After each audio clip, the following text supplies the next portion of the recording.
Okay, let's just jump right in here. Today is 10/24/2023, and the title of this evening's live stream A creep would be, man. is Greta's Grumpy Kraken Doll.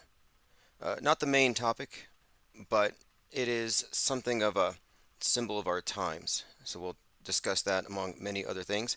The phones are open 505-349-0420. And I did send out a text blast, so we can expect a swarm here. A little more people will be here than usual. I've opened a few more platforms. We were off yesterday while I was editing.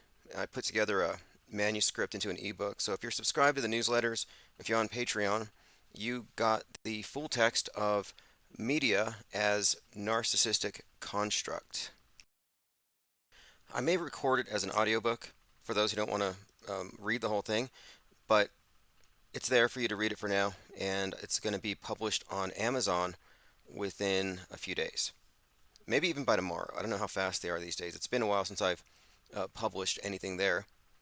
Okay, again, we're waiting for one of my channels to activate, and it looks like I don't think it was struck. I mean, we're pretty resilient these days. We have a few channels now that are open that are gaining in subs and have minimal strikes, which means lasting power. You can keep these things going as long as you can wait out the strike periods. And looks like, yes, our main channel will be up tonight. The main thing is, if you miss anything, just get on the newsletter and you will get everything sent to you immediately after, like clockwork. Okay, so I guess let's go ahead and send out the text alerts. If you're already here, you're going to get a buzz, you're going to get a notification from your personal surveillance device, and the text message will send you right over to the most recent stream on YouTube, and it's youtube.com at Infinite Plane Society. We actually own that name. Okay, let's go ahead and get started here. Greta's Grumpy Kraken Doll. Again, it's not the main topic whatsoever, but it's showing up around Twitter, and I think maybe we should pay attention to it.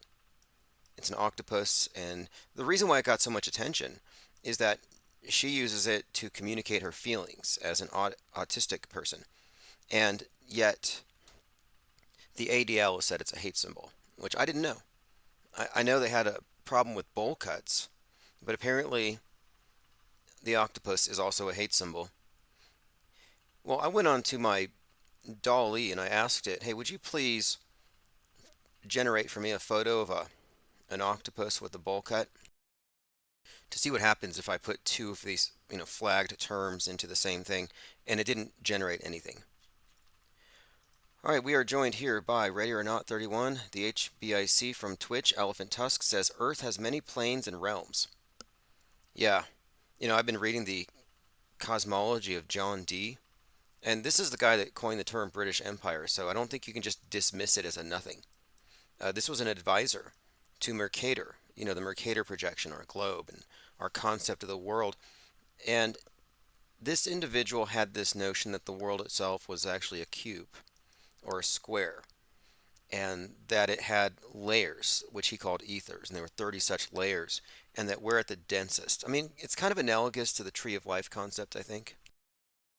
But regardless, shape is not even a factor. It's a realm that's being experienced, and from our perspective, at this level of our awareness. And this is all based on the presupposition that our meat suit is just one level of us. The phrase astral plane really comes from John Dee and his magic practitioner companion, Edward Kelly. And interestingly enough, it's astral plane, not astral sphere. What does that mean?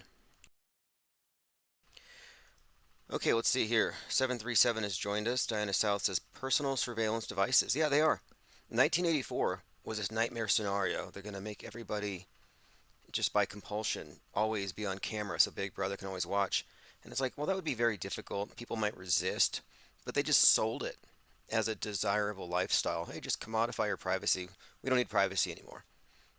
TSA gets to know everything that's in your pockets and palpate your entire body, and then now it's also including what's in your blood. Now it's what's in your mind. There's absolutely no privacy. But for a long time, I've kind of considered Facebook to be a mind reading device, kind of like a lie detector, only the person voluntarily divulges every single detail. And when you look at the way that people have published their lives, their family photo albums, and everything, it's almost like privacy was just destroyed. They incinerated it. Simultaneously, we're witnessing this mass digital book burning. I mean, really, it's a conflagration as they're destroying anything not created from the centralized controller's perspective. And I've said this for some time. It doesn't matter what we say in the end from their perspective, because what they will eventually do is carve their truth into stone. The mainstream media is manufacturing history day by day, and anything factual that contradicts it doesn't matter if it's factual. They will remove it. They say it's like, was it history is lies agreed upon. Napoleon Bonaparte. Okay, we're joined here by Gematria 101, Salty Siren, Travis Cloud, G33. Yeah, John D. Interesting character, and again, um, his role in history, whether you believe this stuff or not, how much of it is mythology or not, I don't know, but it's difficult to overstate it. Shannon Jones, thank you for joining. Says thanks for the notification. Yeah, absolutely. We will be sending out text notifications as much as possible, and we have a lot of stuff going on. Saturday, we're going to have the first IPS Cyber Symposium. I'm picking up a webcam. So I want to say thanks to those of you who've been supporting the channel. I had a number of people subscribe to the Substack to get the new book. I'm picking up a webcam tomorrow, and we're going to be using the conference room. I don't want to divulge too many details. Most of you who've been around know the general concept for taking the IPS think tank into the Meatverse and combining it with the objective of disseminating copies of Autohoaxology 101 and our new publication, The Insider. I won't have the first copy of that out until next month, but we will have likely the books here, but everything else is going to move according to plan. All right, let's continue. AJ206 has rolled in. Okay, let's see what we have here. Elephant Tusk says the powers that be are obsessed with recording data, almost like their fake version of the Akashic record. Yes. Yeah, I think so. I think it's notable how it seems like a lot of these old mystic concepts and concepts that were part of religions have been reintroduced in the transhumanist religion sort of way. For example, there's a really popular show on Amazon called Upload about people who opt out of heaven, and when they die, and it's a comedy, they go to this metaverse where they can still interact with the living below via an app. So they're like on the internet, this shared space, and they can, it's like selling indulgences. You spend some money, help your family out in heaven. It's the same thing. Anyway, the series is called Upload. If you haven't seen it, it's parody, but it's part of something else. In the future, people can upload their consciousness to a luxurious digital afterlife. But there's more. When I was watching this, I was watching everything on Netflix. I was kind of binge watching to see, what's going to happen in the future. And one of the other shows that came out around the same time, of Amazon, Netflix, all these different platforms are conveying the same things. And the other one was The 100. And there's a part in the show where you find out that in the future, mankind hands over control to AI because we can't govern ourselves. We're unruly. We're animals. Well, this AI decides that it would be better for Gaia if she nuked mankind, except for a small number of them, and allowed them to have their consciousness uploaded to the City of Light, which is basically a digital heaven or paradise. And when your body dies, you're still aware up there or in this cloud. So she moves humanity into the cloud, cleans off the earth with nukes, and then later they send down their orphan trains from space to repopulate. But the reoccurring theme here is digital transcendence. All right, moving on. Jennifer Reeve says, pro tip, if you use Amazon, you can select the slower shipping option and get digital credits that can be used to buy ebooks. I didn't know that. And just so all of you know, whether you're subscribed on a blog or Patreon or anything else, you will be getting the same exact thing. So if it's paywalled on one thing and you're subscribed somewhere else, you'll still receive it. And I am sending out, again, preview copies of Media as Narcissistic Construct, which will be on Amazon in a couple of days. Salty says, I'm super interested in reading about John Dee's theory to see how accurate my inner G is without being studied on it whatsoever except my scrying mirror observations. Well, you know what a scrying mirror is. I mean, the idea of a crystal ball, like this archetypal image, they're looking into a crystal ball to see the future or distant places. It's actually more of a mirror. And the scrying mirror of John Dee was a black mirror. And supposedly he used this to communicate with angels. And he created the system of magic, which they call Enochian, from the biblical patriarch Enoch who communicated with angels. It was an obsidian mirror, a shoe stone, used by John Dee to carry out his cult research into the world of spirits. So my question here is, what's more likely?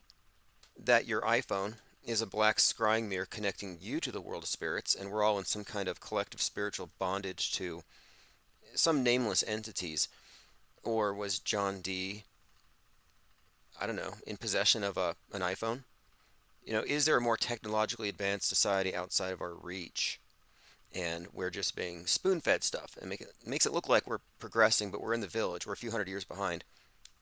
Because a lot of stuff that we look at today is technology would look like witchcraft to people just a few centuries ago. Very interesting, though. Elephant Tusk says Enoch became Metatron. It's a fascinating story if you read the book of Enoch and his interactions with the fallen angels, and this theory that humanity was corrupted by fallen angels, and not just Adam and Eve and the apple and the original rebellion or disobedience, but that there was some kind of influence, sort of like progressives just contaminated everything. Here's how to gamble. Here's how to enhance your looks with makeup. Here's how to read the stars, astrology, etc. All the things that are considered to be detrimental, even creating weapons of war. And they could name the specific angels that introduced each of these things to mankind. It's an interesting story. But then part of it is that there was a flood, and they were physically destroyed, but their non-corporeal forms, the spirits of the fallen angels, remain and have somehow managed to take possession of mankind. And incidentally, one of the things that John Dee was involved in was trying to, I think, invite them in, something like that. Dinah South says, is a remote viewing device the crystal ball of the Wicked Witch? Yeah, the Wicked Witch of the West, the crystal ball thing. Now, there's this one channel I used to watch. His name was Barnabas Nagy, and he was convinced that iPhones and all the technology was just a mask for an occult device meant to entangle us all into some kind of, again, I don't know, soul level contract bondage with the evil wizards in charge. I mean, it's easy to arrive at these conclusions when they give you all the symbolism. Some even say the apple with the bite on it is the apple from the Garden of Eden. And then you're like, well, are there any other reasons why you would somehow connect Apple with, Satan and, mass enslavement or anything? Well, yeah, maybe. I mean, wasn't the first Apple computer sold for $666? Yes. Nothing to see here. 1976. Steve Wozniak and Steve Jobs sold their first pre-assembled computer, the Apple I. It cost them $250 to build, and they sold it for $666.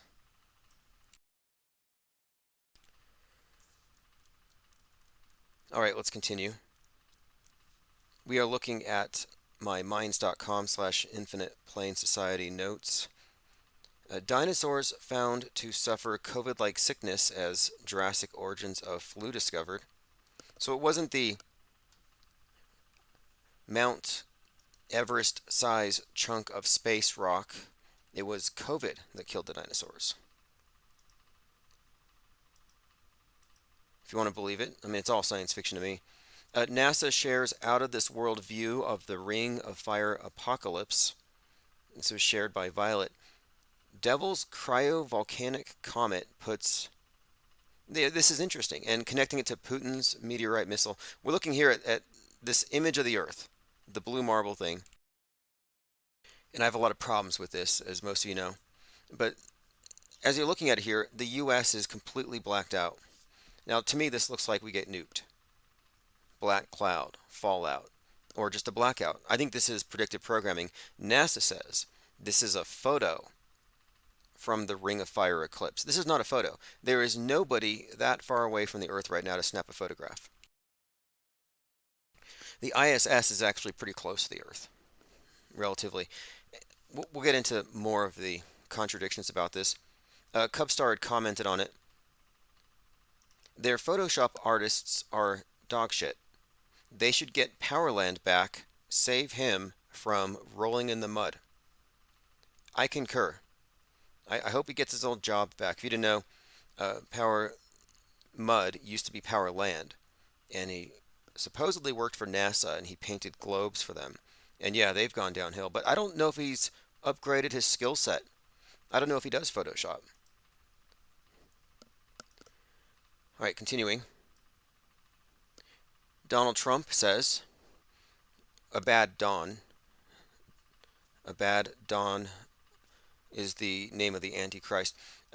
We're heading to World War III because of grossly incompetent leadership headed by a president that doesn't have a clue, although he did have the sense to join Truth Social, the real voice of America. Congratulations, Joe. So Joe Biden's on Truth Social. On that Truth Social page where Donald Trump, he owns it and everything, his avatar has the red, white, and blue face paint, and the right side of his face is blue. There's something kind of jokerish about it. But again, talking about World War III, whatever happened to the war in the deep state? Whatever happened to 4D chess, 5D chess? All right, continuing in your comments here, I want to make sure I don't miss anything. Pippi Langstrup says, taking care of illusion. G33 says, there was a crystal ball in a king book I read. The more the witch used it, it made her older. Interesting. Well, the scrying mirror idea was that it's basically a way to do remote viewing. And interestingly, John Dee was an advisor to Mercator on these voyages of exploration. And I wonder, how is that even possible? This guy's going on a boat. This guy's sitting in his ivory tower. Explain to me how he is somehow able to be of any kind of use. How is he an advisor on this journey? And when you look at some of the communications between John Dee and Mercator, you find this conversation about the North Pole and the black rock at the middle, where supposedly in their communications, and you can find this map that shows the North Pole not as ice but as this set of 4 continents with a pool in the middle and a big black rock. But anyway, here's the letter. Mercator's describing an island to John Dee, and it's called the Black Rock, located at the magnetic North Pole, described by Mercator as 33 French miles in size. He wrote to him saying, in the midst of the 4 countries is a whirlpool into which there are 4 indrawing seas that divide the north. The water rushes round and descends into the earth, as though one were pouring it into a funnel. It is 4 degrees wide at each side of the pole, that is to say 8 altogether, except right under the pole there is a rock in the midst of the sea, its circumference 33 French miles, all magnetic stone. Magnetic stone, 33 miles, black rock. It just sets off all kinds of red flags for me here, as this is something to pay attention to.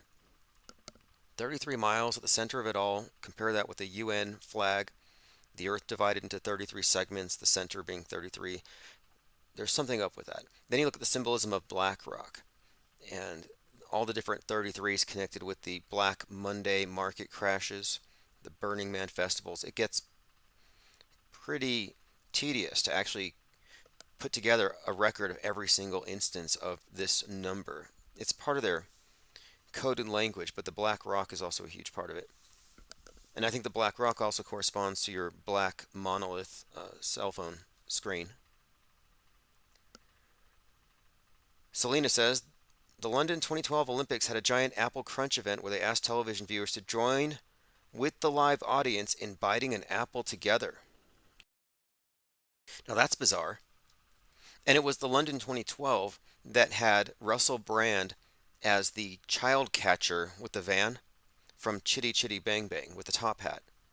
And I was comparing Russell Brand and his downfall and the accusations to Marilyn Manson, how they both embody the archetype of the Mad Hatter with the top hat. Marilyn Manson smells like children. Um, then he has a similar thing that not just the Mad Hatter, but Willy Wonka, which they both do. Pied Piper. Marilyn Manson even has a song on that Smells Like Children album called, excuse my language, but Shitty Chicken Gangbang, whatever that means. But it's the same archetype, and I'm like, what the hell is going on? Russell Brand as this um, child kidnapper in 2012, basically. What is going on? Then you had all the predictive programming for COVID and all that. And again, I look at this like Russell Brand's main accuser is called Alice, Alice in Wonderland, Mad Hatter, the dynamic between the Mad Hatter and Alice, Persephone and Hades. Hades, of course, kidnaps Persephone. The whole attacks on Manson's character were based on his interaction with someone who wasn't called Alice, but they were working on a script called Alice in Wonderland. And she did portray herself as Dolores Hayes from Lolita in a music video he did. Well, this 16-year-old Alice that Russell Brand was accused of abusing, he made her read Lolita. So there's just so many parallels between the two. I think that they're part of a story. Okay, let's go ahead and continue. Exalt says, I haven't been to the North Pole, couldn't tell you. Right, well, do you trust the photography from NASA? That's my question. I think ice is a symbol for censorship. I see that and I'm like, okay, they're probably covering something up. How convenient. Salty Siren says, fun facts, diamonds have 58 facets. I didn't know that. Interesting. There's a 58 connection with all of Donald Trump's, his towers, his marriage, 58th inauguration or 58th year from 1958 when he first appeared in predictive programming as Trump building the wall to where he gets inaugurated. I think it was the Back to the Future series based on the years 1958 and 1985. 85, 58. And it goes on. There's a ton of things with 58 and Donald Trump. It's just insane. Now, how that connects to diamonds, not quite sure. All the World's a Stage says your channel name is well thought. It's an infinite plane. Well, infinite till proven otherwise. And all those people who are insisting that it's a ball, it's like, okay, look, I'm not a flat earther because I don't believe what NASA shows me. I'm a shape agnostic. I'm not even a shape agnostic. I'm a ball agnostic, but as far as shape, I'm not even convinced that's relevant. But the fact of it is, from the perspective of a human being, and we're all human beings here, it looks flat. It's experienced as flat and stationary. If you say it's curved and that it's moving, that's kind of your imagination. Or you're referencing the screen. It's C-say. And C-say is not admissible at the court of autohoaxology, nor is hearsay. If you have hearsay testimony, I know somebody who knows somebody who died in this particular tragic event, therefore it's real, that doesn't count. Selena says, Russell Brand wrote a book on Pied Piper of Hamelin as part of his series Trickster Tales. It's pretty sinister. It really kind of is. And the Pied Piper has some connections, I think, to Willy Wonka. And of course, these are all characters and archetypes that Marilyn Manson, Russell Brand both have embodied. And I was only juxtaposing the two because in recent years, these are two individuals who've been sort of attacked and assailed in the media the same way. It's like the court of public opinion. And I don't think it's accidental, or I don't think it just caught up to him. I think we're looking at structured iconoclasm, destroying toxic masculinity, castrating the patriarchy. I think that's what we're seeing here. Mango Penguin says the Earth is malformed. You see, I'm an Earth agnostic. I don't know if there is an Earth, as in a distinct planet. And the word planet means wandering, like wandering or wandering stars, basically. Uh, Nowhere in that word is it contained ball of rock. And for all the people who say, well, if the Earth is flat, how come all the planets are balls? I'm like, well, according to High Priest of NASAtology, Neil deGrasse Tyson, the Earth is in fact not a ball. It is chubby in the middle. It is, I guess, oblate spheroid. It's an oblate spheroid is the word I use. It's oblate. So the Earth is oblate. If it's chubby in the middle, what's the reason for that? Well, they say it's conservation of angular momentum. It's spinning. If you've ever seen hand-tossed pizza, you throw the dough up, you spin it, it gets fatter in the middle. Makes sense. Makes perfect sense. This explains the flatness of the solar system, which is flat, AF, with the exception of Pluto, 17 degrees below, but Lord of the Underworld makes sense, and it's really even kind of up for debate whether it's even a quote planet. It explains why galaxies are flat. It might even explain why the universe is flat. I don't know. But what I do know is that Neil deGrasse Tyson is the one who really maintained that we are looking at an oblate spheroid. So if we're looking at an oblate spheroid, fatter in the middle, then explain to me why every other planet that we can see out there that they show us is a perfect sphere. Everything we're shown from NASA is a perfect sphere. Show me an oblate spheroid floating in space. You can't. You cannot find one. So you're telling me that we're the only oblate spheroid in the damn universe?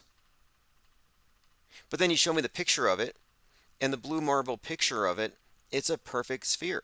We were just looking at the picture with the Earth darkened. It was a sphere. It was not oblate. You can't have it both ways. Sort of like the moon thing. There's this image going around of the 1969 Apollo 2 astronauts Neil Armstrong, Buzz Aldrin donated this moon rock to an Amsterdam museum. In 2009, researchers found it was in fact petrified wood. And what does that mean? This is why I say I don't believe what they say. Because these are the liars that present you with false evidence. This throws everything away. Everything they've claimed, sorry, it's a house of cards. Unless you can explain this away. You're only out here, your only checkmate is to claim wooden moon. But then explain that. I mean, again, this is your evidence, not mine. I'm not the one claiming to believe stuff on bad evidence. I'm not carrying water for the lie world order. Exalt says the oceans are oblate spheroids too then. Yeah, it's got a bulge. Elephant Tusks says the planets are holographic projections in the sky. The real transport is via stargates to these realms. Now, that's more in line with the thinking of John Dee.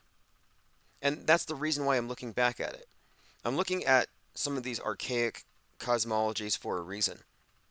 If there is a subtext, an undercurrent of astrotheology in everyday geopolitics, if it's ultimately the case that geopolitics is just entertainment and psyop opera to distract us from the real purpose of this place, well, I want to know what they think, what's behind all this symbolism, all the arcana, the rituals, and everything else.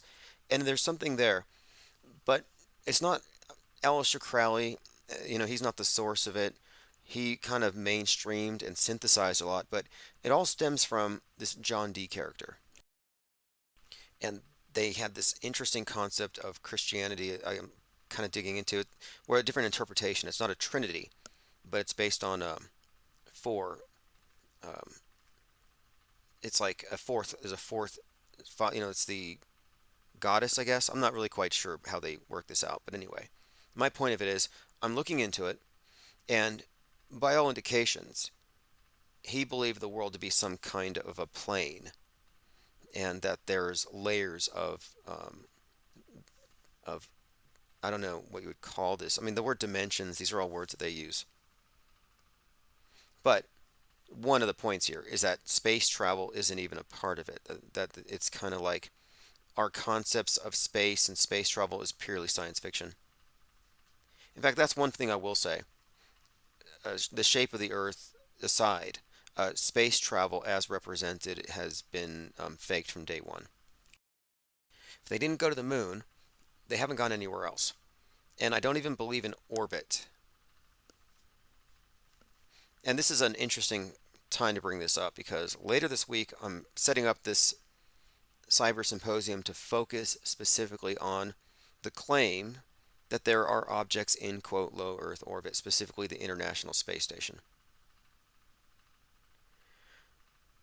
Okay, Elephant Tusk says the planets extend much further out energetically during alignments and make energy exchanges with each other. See, we don't know necessarily everything about this, but there's something. Like, why is it that on 8/8, Lionsgate, the day that the belt of Orion aligns with Sirius, why was it that day that Maui got blasted? And I bring this up because they call it the Lionsgate portal. And this conversation of a portal was kind of big around the time, but the idea that there are these alignments that have some kind of effects on Earth, it's not about space, it's something else. Tim and Vic 131 says, I was intrigued by the concept that Georgia Guidestones are destroyed because they proved the Earth was stationary and flat. Super interesting. Yeah, I was actually surprised they were destroyed because when I first heard about them, it was like, yeah, these things will survive the apocalypse. And when mankind rebuilds, they'll read these and they'll say, you know what, we're going to do it right this time. We're going to limit our populations. We're going to live in harmony with nature. We're going to sacrifice babies to Moloch, or whatever it said. I thought this thing's going to survive forever. But then on July 6th, 2022, somebody put a cherry bomb on it and blew the capstone right off. They demolished it. Joined by 5 minutes of fame. Thank you for joining. Okay, now yes, anti-Semitic octopus toys have arrived, says Skill. Yeah, I was trying to get my AI generator to make me an octopus at the bowl cut. Let me play this clip. This is Christoph from The Truman Show. And in this clip, he's asked about how people arrive at their world conception, their Let me worldview. ask you, why do you think that Truman has never come close to discovering the true nature of his world until now? We accept the reality of the world with which we're presented. We accept the reality of the world with which we're presented. It's as simple as that. They're just commenting on why did it take him this long to kind of figure out the whole thing was rigged. The Truman Show's great. I highly recommend it. That movie really did cause me to look at movies closer. It was that movie that triggered me because of the reference to the dog star. And I just happened to be reading at that time, and I had the book with me in the theater. The book called The Cosmic Trigger, Final Secret of the Illuminati. And it's all about the dog star Sirius and how this is instrumental to seeing through everything. And it's the dog star labeled stage light that falls and causes Truman to recognize the whole thing's a sim. Mango Penguin says, I wonder where they're filming the Mars rover. Right? Well, it's probably in Canada. It could be anywhere, Greenland. I think some people have identified some parts of Hawaii. But one thing about the Mars rover I learned recently is that the Viking mission was the one where they had this rover on Mars. Anyway, it was the father of Donnie Darko's director. The movie Donnie Darko's director, his father worked for NASA, and he was on the Viking Mars rover program. And I thought that's interesting. So you're making movies for NASA, and your son's making movies for the PSYOP entertainment complex that has predictive programming for COVID and Trump and 9/11. How interesting. It shows you how it's a small circle of people ultimately at the top of the Illuminati dung heap. Mango says, I have the ISS Live app. It doesn't seem very far from Earth. Yeah, and now the argument that, oh, you can just get the app and you can see it. That's the argument ad Pokemon, and it's not valid. Like, I have an app that shows me there's a Pokemon in the dumpster downstairs. Does that mean that Pokemon is down there? No, it doesn't. But people will say, because of my app, there's a space station. There's so many bad arguments, but we're going to deal with those on Saturday. I do think that the IPS think tank has the ammunition it needs to take down the space station. Ooh, interesting. Tim and Vic 131 says Truman was the 33rd president. Well, lately I brought up President Truman because it was he who presided over the nukes. And I believe that the nuclear bomb is what ushered in the age of not just the space age or the nuclear age, but moreover the period that we're in now, where everything is mediated, that we're pushed permanently onto the world stage at that point. When they obliterated objective reality and convinced everybody they could blow everything up and they could split atoms, that pushed us into the simulation. It changed geopolitics. Now the most powerful people in the world have these ultimate weapons. It cowed mankind, put us into a hostage situation, mutually assured destruction. We're walking on eggshells. This is why I said that mass media is a narcissistic construct. It's all about power dynamics. And they changed everything then. And they did obliterate objective reality. It no longer matters. What's more, though, is that that's when we were put into our collective Truman Show. Like Truman, in his simulated reality, had to become a real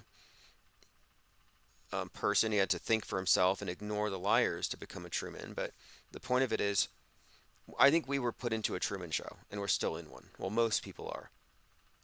I consider the off-world stage perspective to be the one that takes into account the existence that we are in a Truman Show, and we have the off-world stage perspective, the off-Truman Show, off the movie stage perspective. Joined here by John Cordone. Thank you for joining. So we have a plumber in the house. Robert Bell says God will roll up the sky like a scroll, and he can't do it if it's a ball. If it's a flat sky, like a flat earth, yeah, you could conceivably roll it up. But you couldn't do it if it was a ball. Again, astral plane or astral sphere. Elephant Tusk says, I believe the DNA manipulation is so that you're literally stuck here and cannot escape. Your ascension codes are forever altered so you can never get out. That's a fascinating take on it. Like, I've been really immersed in the symbolism, the black rock, the cube, carbon, man, 666, and the idea that we're in this material realm, which is a descent, but that it might be something of a trap. You know, like the Gnostics and their demiurge. The idea that this place is under the control of an evil god, or we'll just say, yeah, basically, I guess that's what you'd call it. That the material realm is in fact ruled by evil and darkness, and that I'm not going to say prisoners or visitors or tourists, but I guess that's it. But that if you lose your sense of your origin, you would be trapped here forever, or maybe even you get devoured here, death by 1,000 cuts while you're here, and you lose your soul. Like, it does have that kind of sense to it as well. It's an interesting take, but the movie 2001 Space Odyssey and the monolith and Hell 9000 has that kind of built into it subtext as well. Whether you say demiurge or alien, we're talking about some kind of entity that runs this place, you know, the Matrix, but that this place is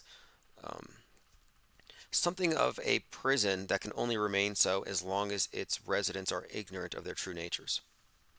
Are we some kind of amnesiac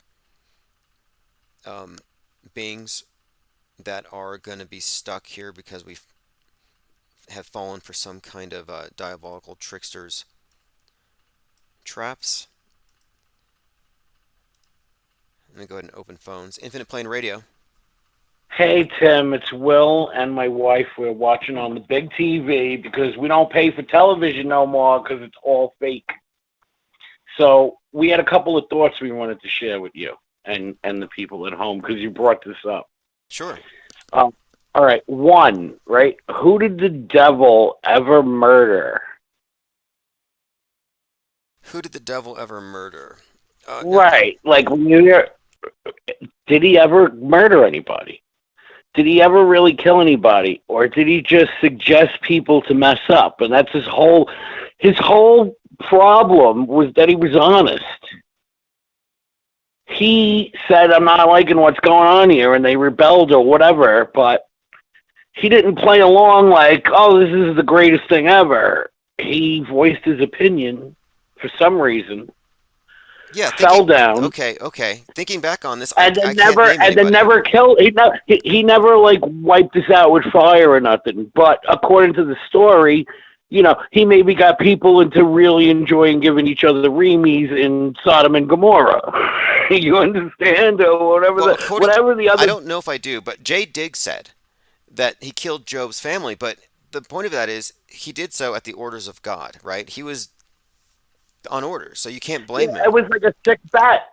It's like, listen, there's no human here that loves you that much, and like, oh yeah, well, if I tell you about Abraham, he'll kill anybody for me, even his own kid. Bet, And then right before you do it, whoa, it was a joke, man. Right. I was just me and Satan had a bet going, man. So Right. who is this? Is this your evil brother? Right? But that's my point. So then the other thing I was going to say is I live up here by the old IBM plant in New York, Hudson Valley. This is like where they made the 20 megahertz computers that were 10 grand with the monochrome screen in 1981. You know what I mean? Like when, before Bill Gates was even trying to sell BASIC or whatever it was as a stolen program or around that time. So anyway, they had this campus that I'm telling you, you could house all the immigrants on there that are coming in for the last 4 years. That's how big this campus is. And they're making it an Amazon hub.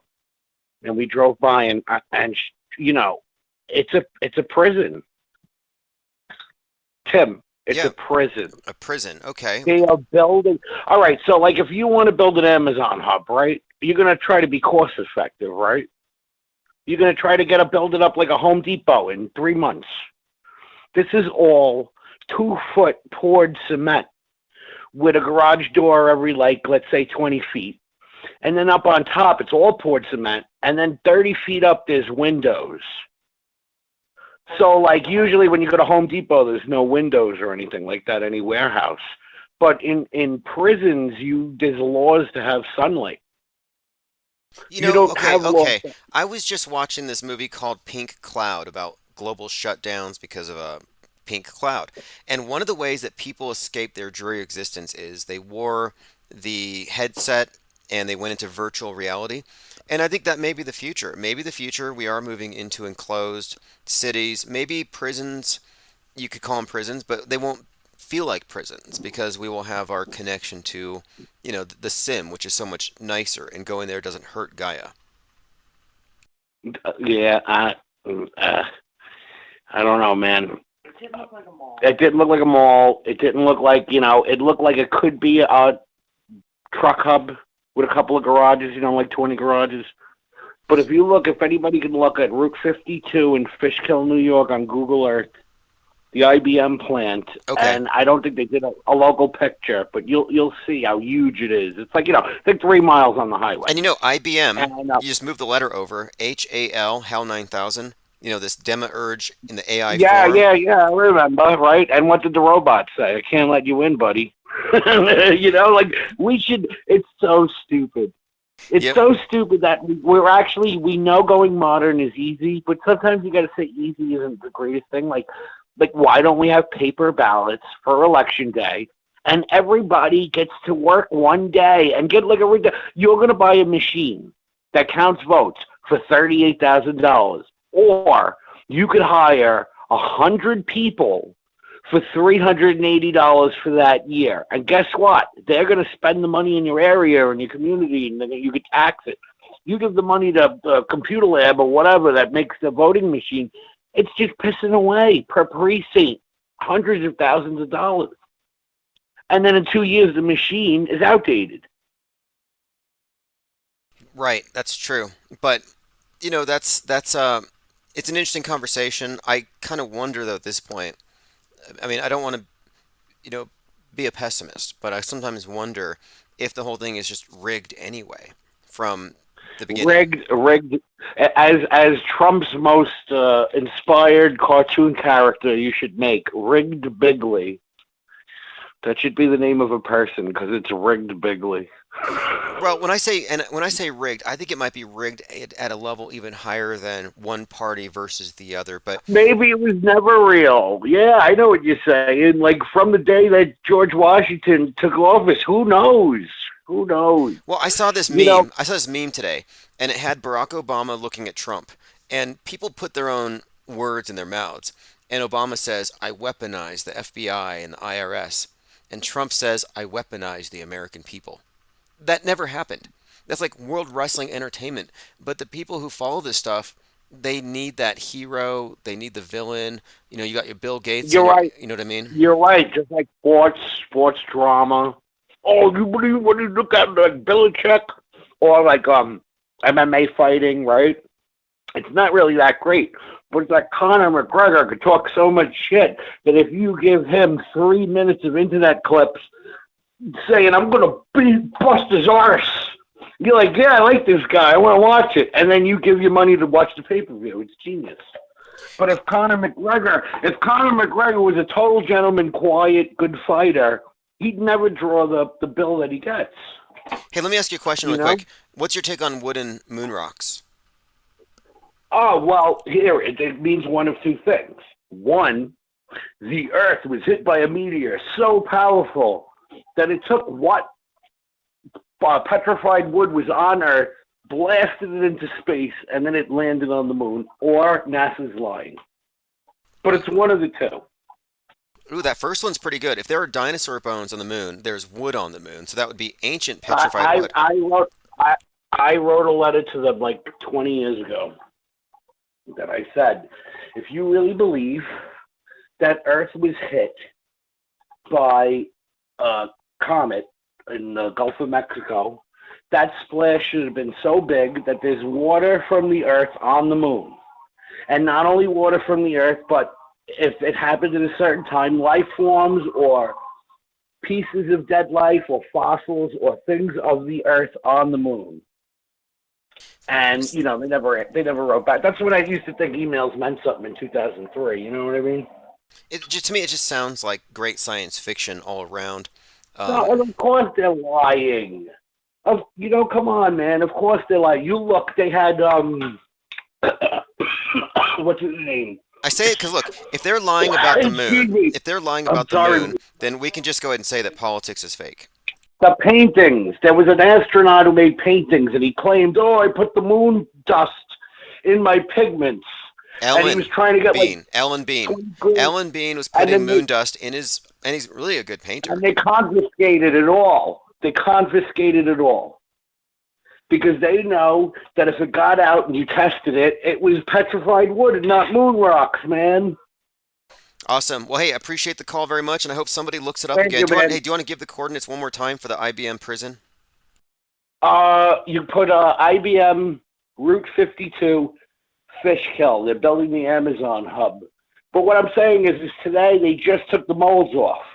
So why would you make a 200-yard by 500-yard building with 2-foot thick poured concrete walls if you're only holding Amazon boxes? Yeah, that's something. Okay, well, we'll get to the bottom of it. All right, Appreciate the be call. good. Have a good night. Take it easy. All right, that was 5 minutes of fame. Thank you for the call. Marina Abramovic, according to Skill, said Trump is a magician to wake everyone up. Abracadabra, hocus pocus. Interesting. Well, has she been vindicated? Did Trump wake anybody up? And do we want to take the word of a woman whose idea of art is smearing her or yeah, basically smearing blood on the walls.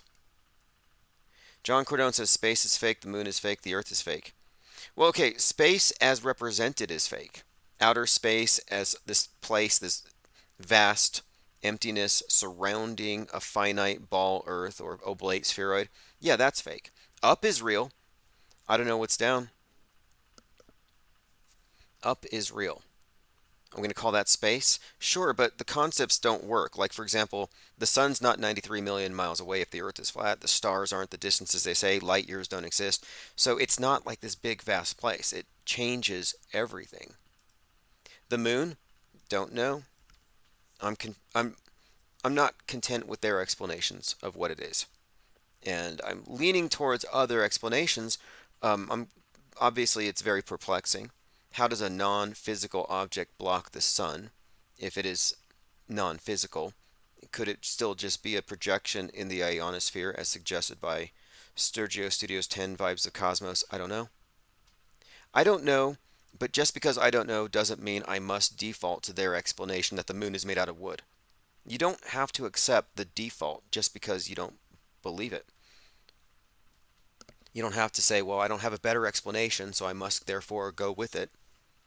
You can remain in the area of, I don't know, I need more information, and you merely claim to know. Maddie33 says, the Amazon prison reminds me of the theory of Walmart's being FEMA camps. Yeah, exactly. And besides, that whole Walmart becoming FEMA camps, like, that that's so stale. That's recycled old fake news. Like the whole thing about there's going to be these trains carrying tanks and there's going to be martial law, and every year you have these annual National Guard drills and people are like, oh look, there's tanks on trains. Yeah, it happens for a 2 week period every single time. They're doing preventative maintenance checks and services. They're just testing these things out, dusting them off. Or you have their FEMA coffins. Oh, these coffins are big enough for 10 people. Really? How many people need to carry a coffin that holds 10 people? And if they're just going to murder us all because they're so evil, why are they going to do us the dignity of funerals? Yeah, they're going to kill us all, but we're going to get funerals and they're going to put tombstones. Give me a break. And besides, the alleged FEMA camp coffins are just burial vaults. And I've told truthers this. I'm like, you know that the reason why funerals or cemeteries and funeral homes use these burial vaults is because if they didn't, the coffins would implode. The cemeteries would be dangerous. You could fall in. So they have to have these vaults that go over the caskets. Well, these vaults are mistaken by truthers as being big, giant coffins. No, they're not. They're made out of plastic. And I told a group of truthers this. I said, hey, I'm doing you a favor here, nothing to be afraid of. It's just a vault. And they said that I was a Masonic trickster who probably drank blood to get to where I am. Like, they just basically called me a vampire evildoer for trying to tell them the truth that no, that's not a FEMA camp coffin. You try to disabuse somebody of a fear or a superstition, and they will attack you for it. Now, the thing about the Walmarts becoming FEMA camps and all that stuff, nothing to worry about. You've already lived through the FEMA camp experience. That was what 2020 was about. Living at home, feeding yourself, washing yourself, taking care of your own, basically entertaining yourself, you became your own prison warden. You became your own prison warden in your home prison. We had the decentralized, ubiquitous home lockdown. Yeah, that was FEMA camp. Why would they want to centralize you and have to feed you and take care of you and manage you when they can just get you all to stay home? It's the same exact thing. So no, you've already been there. They're not going to transport you anywhere. Okay, let us continue here. And check your comments. Skill says Barack Obama means lightning from the sky. Like Satan. And I think Muhammad had a horse named Barak that he used to fly over the moon in their stories. And to be honest, I find Muhammad flying over the moon on a horse way more believable than NASA landing on the moon.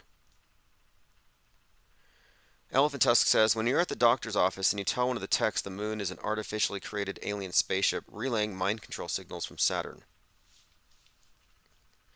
Right. Yeah, I tend to always consider the other person's frame of reference before I tell them something because I know, for the most part, a lot of these things will just bounce off. True or not, you know. Tim and Vic 131 says, has anyone here read Who Built the Moon?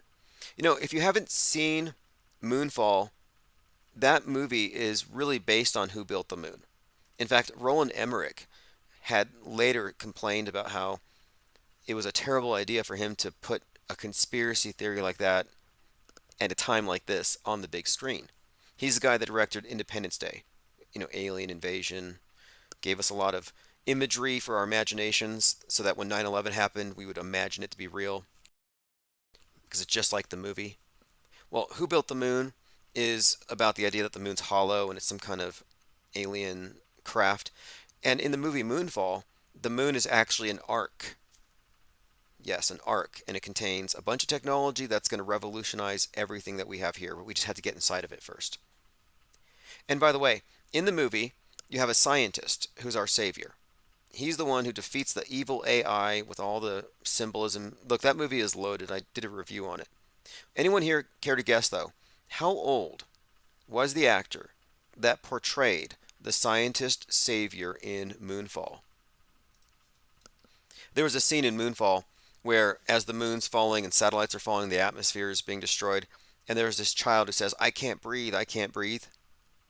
Remember, I said, I can't breathe is a slogan for revolutionary communism, and it's not just because of the oppressive knee of the cops kneeling on the necks, but it's because capitalism is destroying the atmosphere. Gaia can't breathe. So there's a little character saying, I can't breathe, I can't breathe. So one of the older characters from the older generation gave her his mask so she could breathe.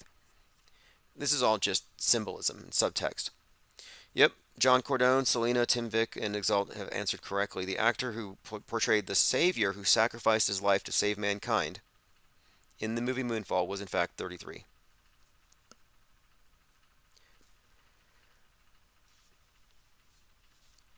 Ollie Goering says, Pegasus, Tim. Muhammad's pony's got wings. Okay, it was a Pegasus named Barak. Lean Dion says, Baphomet etymology leads to Muhammad also. I've seen that as well. I've seen a few different examples that Baphomet could derive from Muhammad and the cultural exchange between the Knights Templar and the Hashishin cult. Then there's the idea that it's a reference to John the Baptist, and Baphomet, baptism of wisdom, is another possible definition. And the Knights Templar obviously wouldn't have had the Baphomet symbol. That came later. It was created by Eliphas Levi, more recent than the Templars, but the Templars reportedly were worshiping the skull or the head of John the Baptist. So Baphomet, baptism of wisdom, and John the Baptist would talk to them and give them this info. Interesting all around. The Baphomet is an interesting symbol. Eliphas Levi. Of course, the name Levi is interesting to me for a few reasons. It makes me think of Leviathan or Anton LaVey. Crowley claims he was reincarnated from Eliphas Levi. Okay, continuing. John Cordone says, I don't know who's more dangerous, boomers or space nerds. You mean NASAtologists?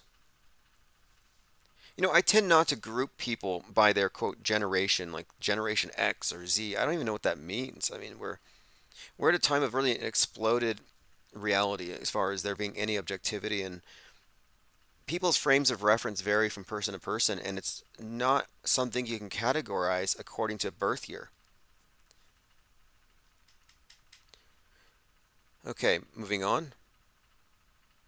As far as what's more dangerous, obviously it's the NASAtologists. It's the most dangerous cult in the world. You thought Scientology was creepy. And it is the same thing.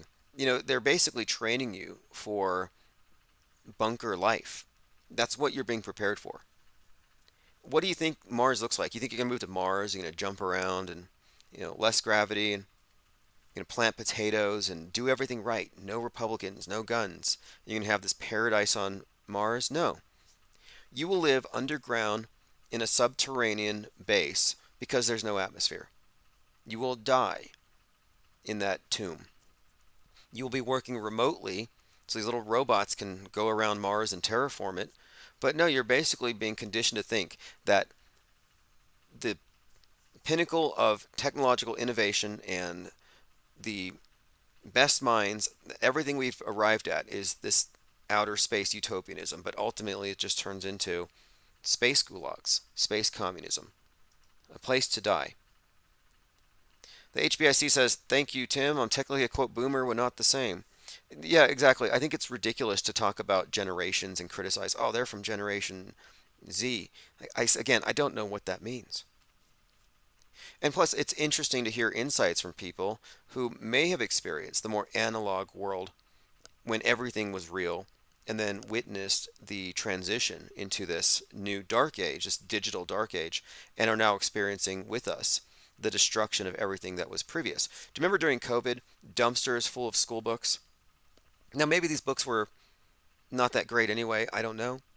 But we're talking about just the physical objects being replaced because they might have COVIDs. Let's have the digital ones, just in time for the EMP. Lieutenant Weinberg said you had the book with you at the theater, Cosmic Trigger about the dog star at the movie Truman Show bullshit. No, it was on. It was at the movie theater. Yes, I was reading Cosmic Trigger. I was reading it at that time. Robert Anton Wilson. I did a painting of Wilson. I had all of his books at the time. Robert Anton Wilson was the author of Coincidence, which is one of the first books that I read on synchronicity that really started making a lot of these correlations with the dog star. And what's more, after this, I had checked out the number 23, and the movie The Number 23 ends with the scene where the author of the book slits his own throat. And why would he do that? He was being asked to divulge the secret. The subtext or the subtitle of Cosmic Trigger is Final Secret of the Illuminati. So before the author of the book could reveal the secret, he cut his own throat. That's the Masonic penal sign. There's a lot of Robert Anton Wilson connections there. But I could go back to my old journals if you want to have some more verification there. I also have the date that I was at the theater. And remember, Wilson died on 1/11. His death was attended by Ivan Stang from the Church of the Subgenius. And at the time I was researching them and the Discordians. So I was immersed in not only that, but the works of Kenneth Grant, who had picked up this with this the OTO, the teachings of Crowley, but he had kind of put it through the filter of H.P. Lovecraft. And much of that stuff talked about Sirius, the dog star. Anyway, I was learning about the dog stars, researching this stuff. I was immersed in it. So when I saw the Truman Show, that's why I even noticed it said Sirius on it. Why do you think that I even dug into it? I had a notebook with me. I was making notes as I had started at that time. I'd started picking up on stuff, and I thought these are Easter eggs or something. I was a film studies major. But anyway, the reason why that movie had an impact on me at that time is I knew the significance of Sirius. That was shortly after I had become involved with the Freemasonic group as well. I was already in it. So, no, it's not bullshit that I was reading that book, Cosmic Trigger, at the time. Not that I care. I mean, I don't expect you to believe anything without evidence. Although I'd be curious as to, like, why would I make that up? It wouldn't make sense. John Cordone says the red planet is actually Greenland. Fascinating. You know, I have a trilogy that I picked up at a thrift store of these science fiction books. One of them was called Red Planet, one was Green Planet, and I forget the third one, but it was about how the first group of humans to colonize Mars are trying to turn it green. They have to terraform it. But then as they're going through this process, there's a split where a lot of them say, we don't want to repeat capitalism and global warming. We don't want to destroy it. So you actually have them saying, let's just keep it primitive. So you have this fight on Mars. Is Mars going to be technologically advanced, or is it going back to more primitive so they can keep it green? Okay, going through some comments. All right, let's continue through my notes. Yeah, elephant tusks. They try to convince everyone that money spread COVIDs. I was talking about this too, how in 2019 Joker came out, and the symbolism of the Joker movie, the communist uprising, the revolutionary Marxism, the masked revolt, they're all wearing Joker masks, and how that preceded 2020, which a lot of it was just economic destruction. And there's a very poignant scene here where the Joker, in the Heath Ledger version, is burning a pyramid of money. And he says, and it was like, and they're all like, why is he, burning all this money? It's because the whole part of it is like they're destroying the old, he's an anti-hero, kind of a tragic character, but he's destroying it because he's like, we're not in it for the money. Gotham deserves a better class of criminal. And class is a reference to the class warfare. My point being, the subtext of the Joker movie is destroying the money and destroying this economic system. So when COVID comes out, then you saw they were immediately attaching that. And then you can also tie this to The Division, Tom Clancy, The Division, where it's a Black Friday, the money carries the virus that kills everybody. So they make the attachment of the money to the pandemic, which shuts everything down, civil war, martial law, whatever. And then more recently, you had the bank contagion, where now it was like bank AIDS. Every bank's closing, and they would say, "Oh, look, the bank collapses. These are a contagion." They actually use the word contagion, the financial contagion, the spread of market disturbances, or bank AIDS. Like, are you kidding me? Now everything's a contagion? What isn't a contagion?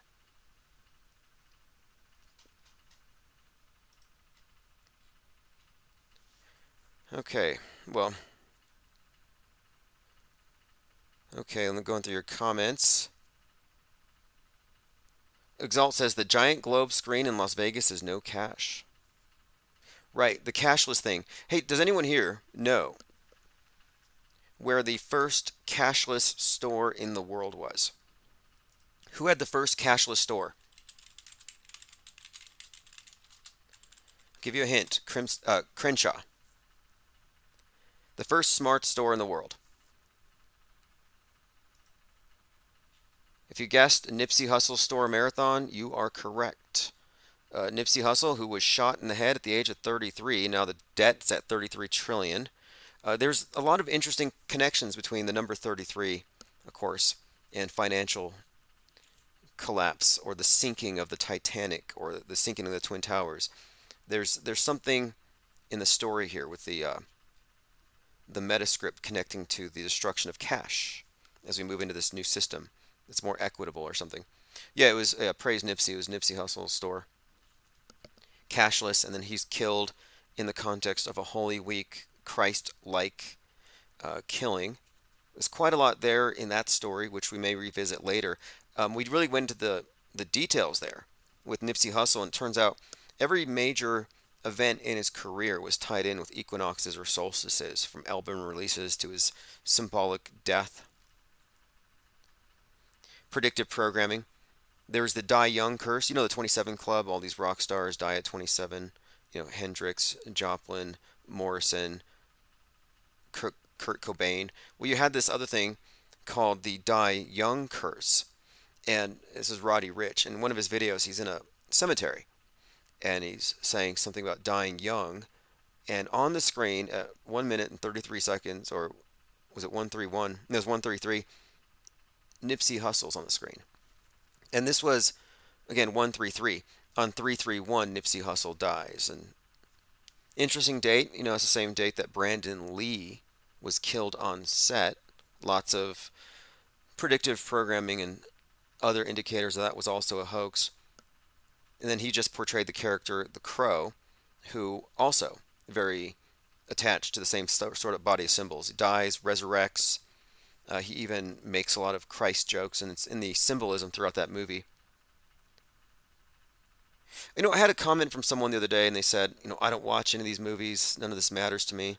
And I'm like, I'm sorry, but you live on a movie set. And if you think you can separate the movies from the news, you are compartmentalized, and that's why you can't see through anything. Pure coincidences. The Earth's axis, its orbital inclination around the Sun is 66.6 degrees. Earth orbits the Sun 66.6 thousand miles per hour. Speed of sound 666 knots per second. Force of gravity 666 newtons. There are many more of these. Just coincidences. What is with that? The year that the apple fell on the head of Newton, wasn't it 1666? Mango Penguin says they found Kurt Cobain dead the day my dad died. Kurt and I had the same birthday. Sorry for your loss. Interesting coincidences. They chose that date for a reason. I'm not sure the date for that one. It was in April, right? April. Let me check the date. I'm still in the camp that he is Rivers Cuomo. It was April 8th. Rivers Cuomo. In fact, there's an interview with Rivers Cuomo and the producer Rick Rubin where they actually like, hey, can you talk for a moment from the perspective of Kurt Cobain who faked his death and why did you come back in this new form? And they were kind of playing into it based on this conspiracy theory that they are the same person. I actually believe it. Tim and Vic says, did you see the Christmas issue of The Economist 2012 that shows a member of the Hamas shooting on a hang glider? Yeah, someone sent that to me via text and I saw it. Yeah, it's a 2012 Economist. You don't need a scrying mirror. You don't need a show stone like John Dee to see the future. What you need is to get back copies of The Economist. That will show you the future. G33 says carbon molecule, 6 protons, 6 electrons, 6 neutrons. Yeah, so you have the 666 connected to carbon. The number of man, 666. You have the 666 tied to the cube. Then you got the corresponding hexagon and of course the hexagram and 60-degree angle, equilateral triangles. There's quite a lot that does seem to also relate back to the idea of Saturn. And of course, Saturn, the black cube, and this realm being an expression of whatever that means. We're not talking about Saturn as in like this ball with this ring of ice around it, but we're talking more about the archetype, the god Kronos, and what it represents: time, maybe imprisonment, maybe um, time, confinement, constraints. The cycles are really built into it. Of course, it's all about time and cycles. And this might explain quite a lot. And of course, the numbers are a very consistent thing. Something else too, 6 cubed. 6 times 6 times 6 is 216, which Pythagoras said was the phoenix cycle, which meant the cycle of death and rebirth for the human soul, meaning that after every death, there's a 216-year period before the next birth. That's according to Pythagoras. I'm just pointing it out because that is another correlation between the idea of this realm being a temporary physical incarnation, the temporal realm, followed by some kind of an exit and then a repeat.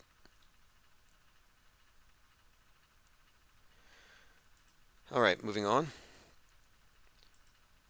I touched on this yesterday too, or a couple days ago, that the god of the world, Saturn, the earth god Baal, is also represented as, of course, Osiris, the original green god, and how the green movement is actually just the exoteric cover of the actual worship of this same thing. And now we're looking at green amendments, securing a constitutional right to pure water, clean air, stable climate for all people, future generations, regardless of race, ethnicity, or socioeconomics.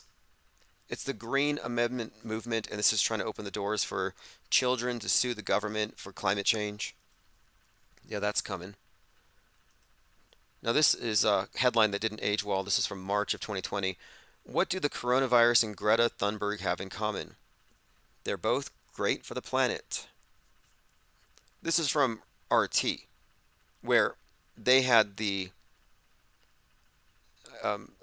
take on it that basically the lockdowns were going to fast forward the green agenda. And at that point, I said, this is the reason for it. Climate change is the permanent excuse, and COVID was a temporary thing to get their system into place. Like the anti vaxxers have been chasing a red herring this whole time. They should have been focused on the green stuff. All they ended up doing was helping to provide a reason and a pretext for their own censorship.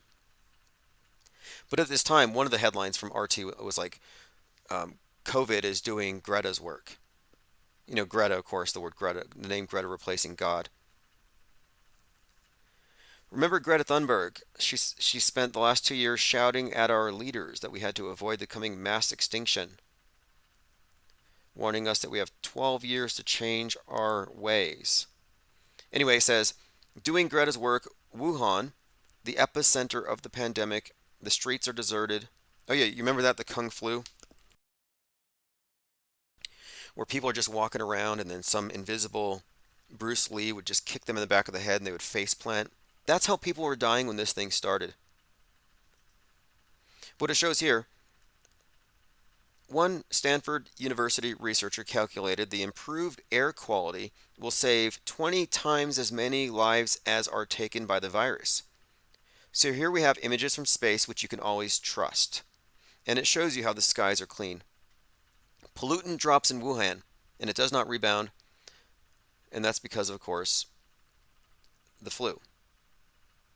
20 times as many were saved. So what they're saying is that it would be better for mankind, and it would be better for Gaia, if we had an annual pandemic. They're actually making this case. They're also talking about the traffic. They cut down the traffic, fewer flights. There's so many, look at this here. Cleaner water in Venice. All of this is exactly what Thunberg wanted, albeit under different circumstances. A world without car and air travel is prescribed by Thunberg, and it's written out in the Green New Deal. But now they are, quote, changing your habits by force. Just getting started. Dua Simpera says, I just lost track of how many times I've outlived the end of the world. Yeah, how many times have you survived? And it never does end anyway. The world ended in 2020, but the end is just the starting point for the next cycle. That's why the God of the world and the green movement is all about, worshipped as this green concept, Gaia, or the green movement in general. It's about recycling, and recycling is pretty much the basis for this entire cult, the recycling of souls, the journey from life to death to rebirth and repeat. The Drudge Report reports 33 states are suing Facebook over addiction. Apparently they're targeting children and addicting them to Facebook, and they're getting sued. 33 states, suggestive of an agenda. 42 attorneys. 33 and 42.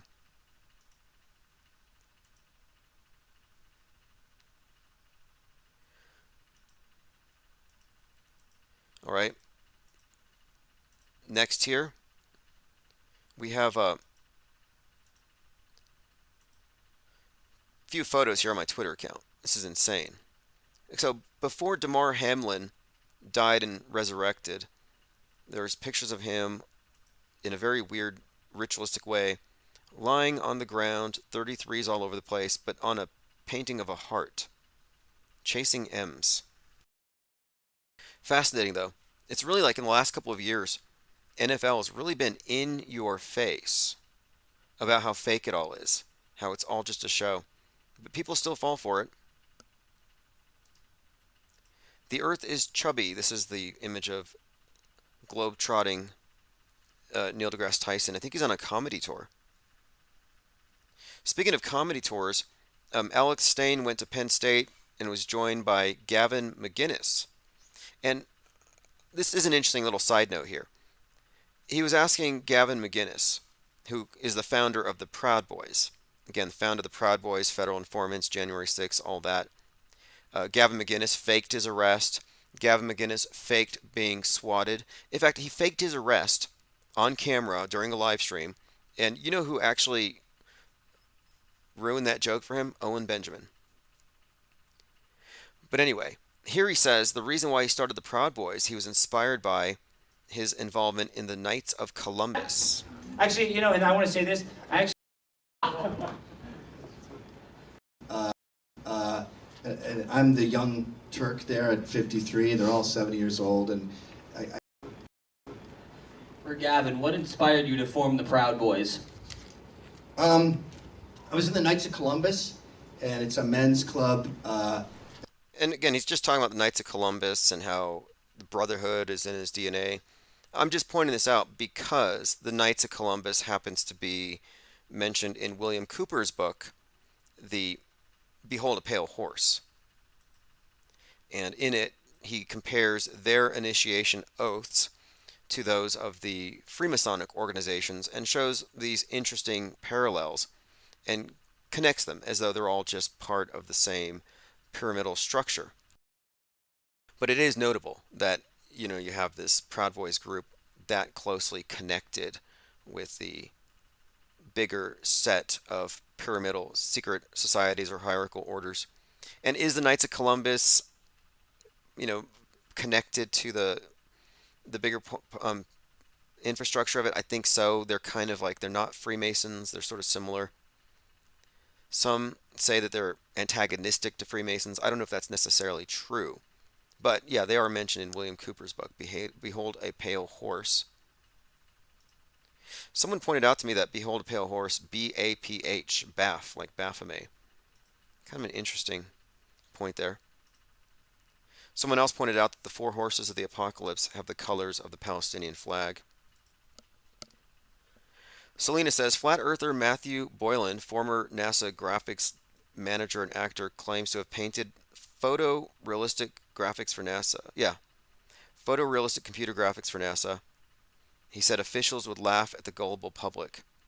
Yeah, he claimed that he was at a party and these NASA higher-ups took him to the side, turned off the lights, took out a flashlight, and showed him on the ground how it all actually worked. Now, I don't know. I guess it's an NDA he can't disclose, but he never actually was able to provide evidence that he actually worked with NASA. It is somewhat believable. I mean, they have to hire somebody. But the idea that they would be laughing at people who, think it's a ball is kind of on brand also. I mean, the astronauts are just a bunch of cosplayers.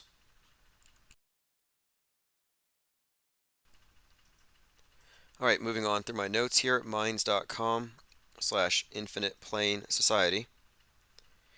Orlando to buy Pulse nightclub site to build memorial after emotional plea from shooting survivors. Interesting timing for this to come up. I was just commenting on how this was as fake as that hospital being bombed in Gaza, where it's just no way they crammed that many people into this thing. Marcus Goldfinch commented on there, if I had the money, I would have opened a gun range there. Look at this hate running rampant on Twitter. Unbelievable.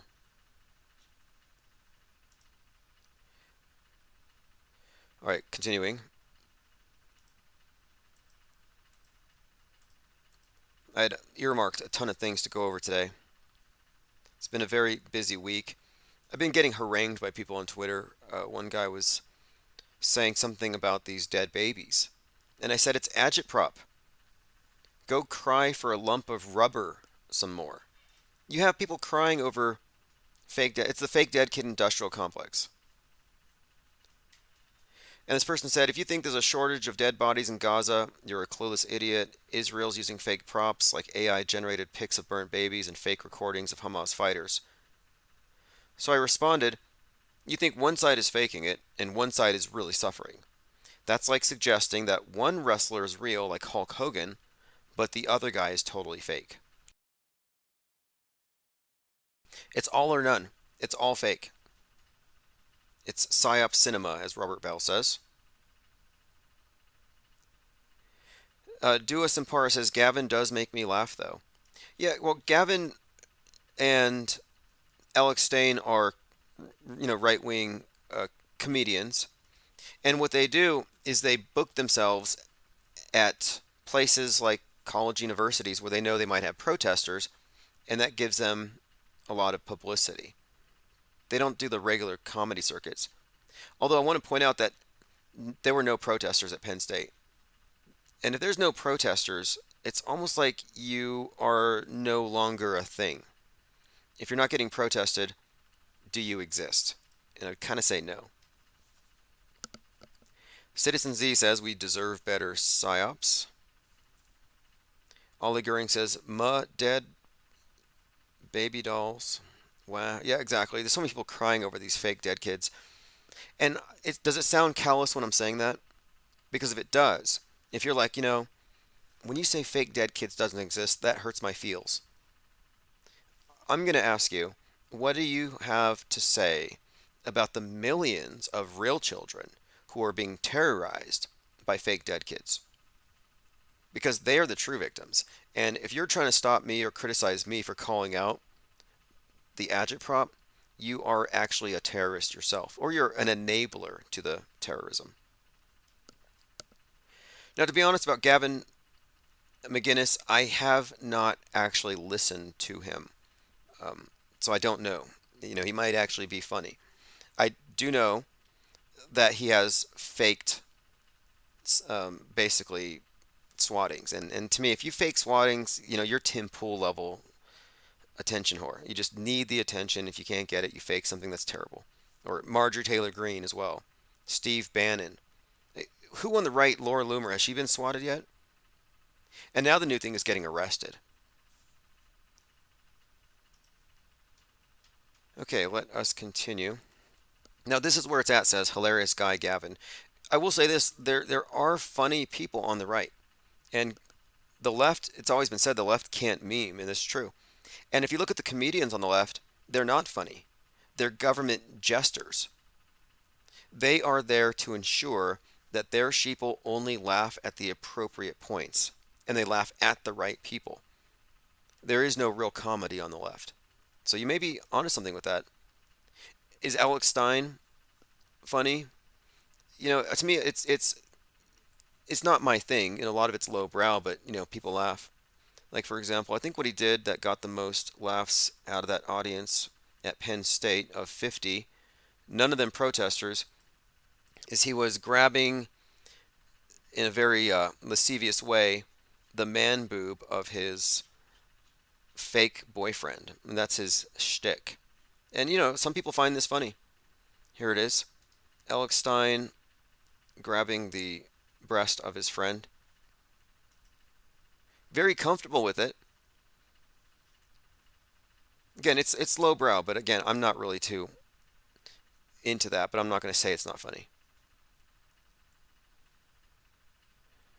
Salty Siren says he's the new shock jock casting couch.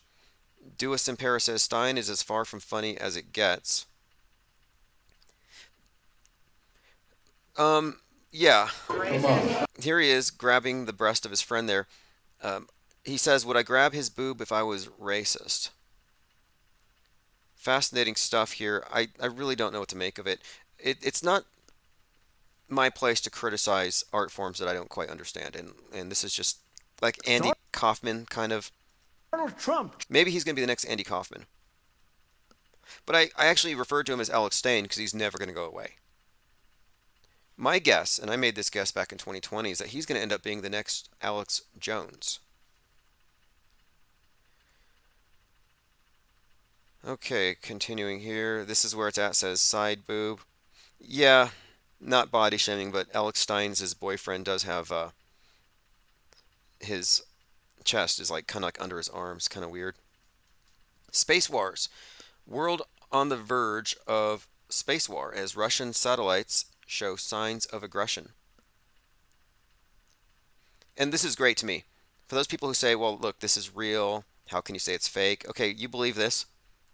Here we are looking at an image of this thing that's going to kill us. This is the satellite. Very dangerous. And I'm looking at it, I'm like, well, this was made in like 1990 or something, 1995 maybe. Like this is dated. This is old graphics. It's an artist's conception. It's cool. Might even be airbrush. Like I don't hate it, but I'm just saying that if this was real, and if satellites are coming to kill us, how come we don't have any pictures of orbiting satellites? Well, we got space lasers that can zap kids in Maui. On command, just press a button. But we can't get a photograph of an orbiting satellite to shut the flat earthers up? Apparently not. Elephant Tusk says Stein takes so much speed. In 2020, he had a channel called Conspiracy Castle. He ripped off RV. A Conspiracy Castle, and then he went into Baby Truthers, and then from there he got signed on to Blaze. He did make the leap by leveraging the power of viral video content created at city council meetings. His methods were very effective. But the instant he went to the Blaze, his earth curved. He was like, yeah, it's flat. Oh, it's a ball. Like, he's a flat earther. He's like, I was like, oh, look, he's getting onto the mainstream. He's on the Blaze with Glenn Beck. But then, before you can kiss Glenn Beck's ring, you actually do have to kneel before the globe. That is their idol. That's their god ball. Elephant Tusk says Baby Truther was an RV term. Okay. And it was a term referring to what I would call, your general red pilled, who've been what is it? What do we call it when the red pill is laced with like menthol? Not roofied, but there's a term for it. And we're talking about baby truthers or intro, the ones who are like scared of chemtrails, for example, or who think that Q is real. Like very basic guardrail stuff. Russian Vids, I think he rebranded, but I haven't seen him lately. But he's one of those who's been pretty early on in adopting the frame of reference of it being auto hoax. Everything is fake until proven real. But then again, he was also a big believer in the dome. Not that I have a problem with that, but I happen to think that the domed flat Earth model was designed to sabotage any criticism of the globe model. Okay, it's RV Truth. He's on Rockfin. Yeah, I thought he changed Russian vids to Ukraine vids in support of Zelensky. And that turned out to be a rumor started by me, and it wasn't true. But now he's RV Truth. And then I said, and well, this is another rumor, which again, not true, that he's driving around now in an RV, and he's speaking the truth from a megaphone. So if you see a RV driving down the street and some guy with a megaphone is letting you know the truth about Orange and 33 and the dome, it's Russian vids. All right, so we're on the precipice of space wars. We'll deal with that. Evolvement sent me this. The latest 40 mania. Okay, ever since the 40 baby heads on the 33rd anniversary of the incubator babies, we've had 40s everywhere. Moon may be 40 million years older than thought previously. Again, we're just compiling this. Madonna is on her 40th tour. She's this Whore of Babylon archetype. The Barbie movie starts off with a bunch of kids killing babies on the rocks for the Whore of Babylon. There's something up. Okay, here's a discrepancy for you believers in outer space. This is a video time lapse of a sunset, and there's your Terminator line bisecting the ball. Look, I don't believe in Terminator lines. I know they exist on TV, but if you were to watch your sunset and you look left and right, is there a line that separates day from night? No, the sun retreats to a point. It's far more notable in the winter. But what's notable here is it's dark. The night side of the earth is dark. You can't see anything because, of course, the shadow of the earth. Now, look at the next photo. 12 photos of Earth from space. It's lit like a Christmas tree. So what's the problem here? This one's taken from a few thousand miles away. This one's taken from a couple hundred. It can't be both. And yet, it is. This induces cognitive dissonance, emotional pain. But most people don't register it. They don't even feel,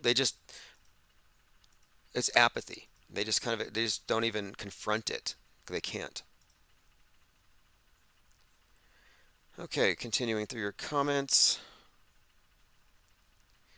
Lean Dion says Baby Troopers is the worst name. Oh, they're terrible. Their artwork with the babies and the diapers. That was also lowbrow, but that's where Stein came from. And Alex Stein actually came from the world of, and this is interesting. He came from reality TV, and he told me that, when he told me we were on a conference call because he was going to host Dark Matter, but he was talking about when they worked for the show Cheaters, everything was rigged in advance. They weren't actually catching cheaters. It was all staged. But he made it very clear that he couldn't tell us that because he signed an NDA. And I'm like, look, you're not going to get really far in the Illuminati if you're telling people that you can't tell them something because it's on the NDA. In other words, flexing an NDA, oh, I signed an NDA, I know some important stuff. But anyway, it was interesting to hear that he's someone who's in that world where their whole thing is faking reality to trick the normies, and now he's in politics.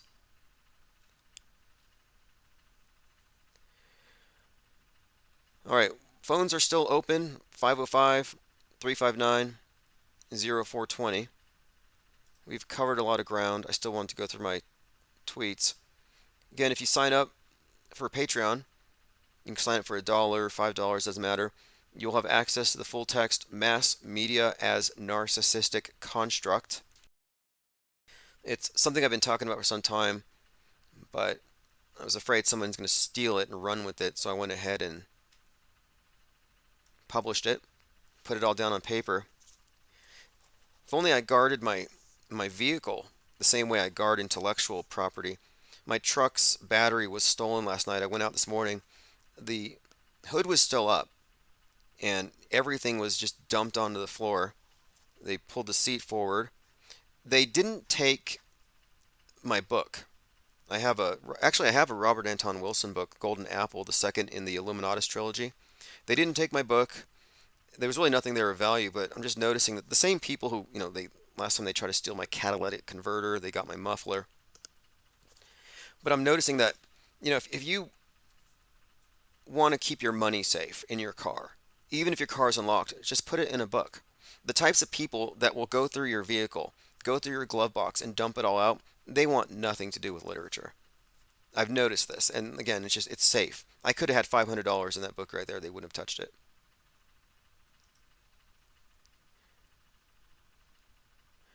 This is where it's at. Tweets are X's now. Yeah, isn't that insane? I could just call it Disease X. Disease X is the name for the hypothetical big one that's going to take us down again, the next COVID. But I think Disease X is code for the misinformation pandemic that they're going to use as an excuse for an internet blackout. And I called this many, many months ago, and already, in recent weeks, there have been reports that the EU might black out X or fine him 6% of his revenue because of hate speech.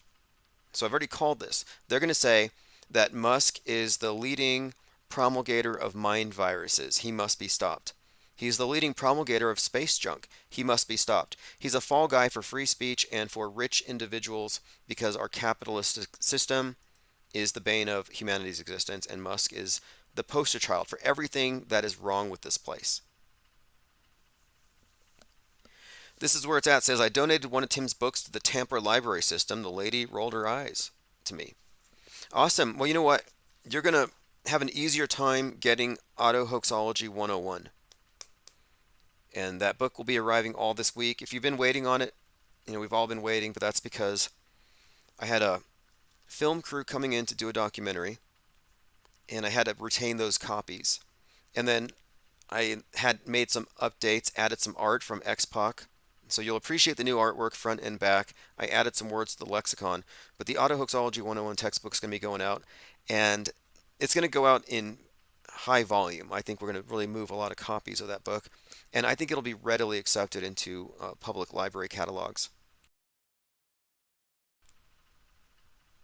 And something else too.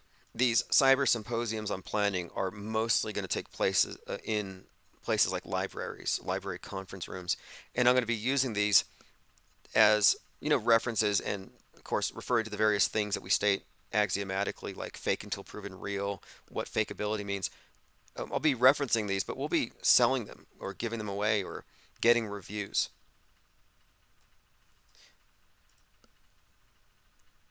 Okay, let's see here. This is where it's at. Says he's beefing with Kanye and going to space. Yeah, Kanye West was supposed to go to space to record an album or something. And Musk was at his Donde event. I assume they were friends. Although, I don't know if Kanye is in on it. Like, what if he doesn't know that space is fake? I kind of considered this before. Some of these characters may not be in the know all the way. And if he thinks space is real, they need to keep it like that because Ye is known to speak his mind. Maybe he's not totally under control, and if they pull him in at that level, he might be a risk. He might say something. They managed to shut him up with that woman, Ice Sensor, some kind of synthetic being, like an android designed to shut down certain people who go too far. Send him out one of the sensor models. Strange situation. It actually worked. This is where it's at. Says they have beef. Yeah, I don't know. It wouldn't surprise me. Ollie Goering says Kanye looks like a space true believer. See, I imagine it would be on a need to know basis. I think it would be to their detriment. For example, if you're drunk, you might be, or you're somehow compromised, you might say something like Buzz Aldrin, for example. Buzz Aldrin is constantly doing that. Here we go. Sensori is an architectural designer for Yeezy. Her official title is head architect. Now think about that. Her name is Sensori, like eye sensor. Head architect, like mind control. That's what I get out of this, mind control.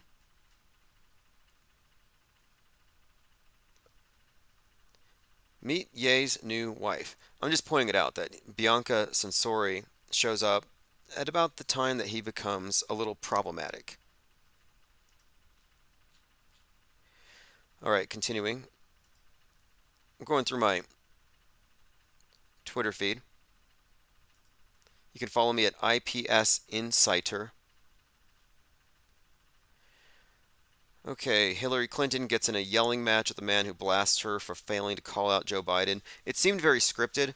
She seemed very energetic. This is very tricky for some people, QAnon believers who believe that she was executed 6 years ago. And they'll say it like, she was executed, but this is a body double. Okay, well, why do we have a body double of someone they executed? Why would they kill her if they have to replace her with someone who can perfectly mirror her every intonation, her every idiosyncrasy? And they'll say it's because the public has to be gradually let in on the fact that Trump killed all the bad guys in 2017. And it keeps getting extended out into the future. So we're supposed to believe that this is a fake Hillary Clinton. And this is their world. I mean, look, the QAnon world is so far from the truth. It's what I would call MSM plus. It's just so deep into the matrix. Let me just play a short clip. You can sit here. Okay, right. You're gonna wait for me, right? Please, I do not believe I will you. listen to you, and I will respond to you. I do not believe you. Respectfully, I do not believe you. Well, and the then fact of the matter is that the American people's voice are what need to be heard. Yeah, because, they are being because heard. our president. Anyway, we have a lot of scripted events. This is just one of them. Just letting you know she's still alive, or at least her body double is. Some of these nonners are so out there they think that they killed the body double too. I could not exist in their world. I mean, it is so disconnected from reality. Mango Penguin says, what does the Q stand for? The Q stands for the level of security clearance. And they probably just made that up. I mean, William Cooper claimed he was Q.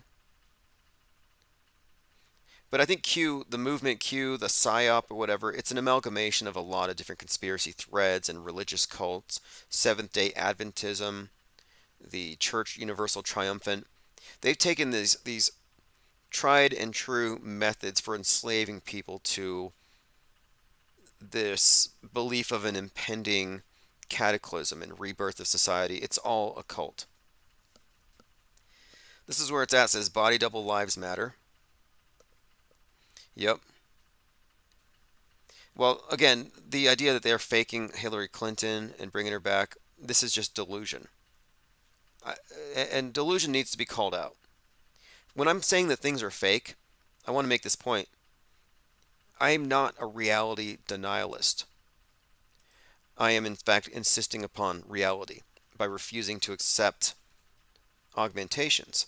So there's a difference between the standard mainstream media believer and the skeptic. I'm not a denialist of reality, nor are they. They believe it's real, just as I do. But they have augmentations. So they have an augmented reality. You don't need an Oculus. You don't need a headset to have an augmented reality. They augment it through your mind and your internal representation of the world. Oh, I'm a TV head. In my internal representation of the world, the ocean levels are rising and the polar bears are drowning because of big trucks consuming dino juice. Cool. I don't live there. I live in the real world, and these things that you imagine to be true aren't actually true. Those are beliefs. You're augmented. It's insane. Like if somebody's walking around with an Oculus and they see a Pokemon, you shouldn't be expected to have to walk around that Pokemon and treat it like it's real. And yet, the level of collective delusion is so great that you're punished for not walking on eggshells, and you have to kowtow and worship their fake idols. I mean, I don't, but they've definitely put people into an augmented reality. So, are they denialists? No, they're delusionists. It's different. So, I'm not a denialist. Like they say, you're a climate change denialist. No, actually, you're not accepting the burden of proof. You need to prove it first. If you prove it, then I deny it, then I'm a denialist. So I could say that you are a flat earth denialist if you are asserting that the earth isn't flat and stationary from your perspective.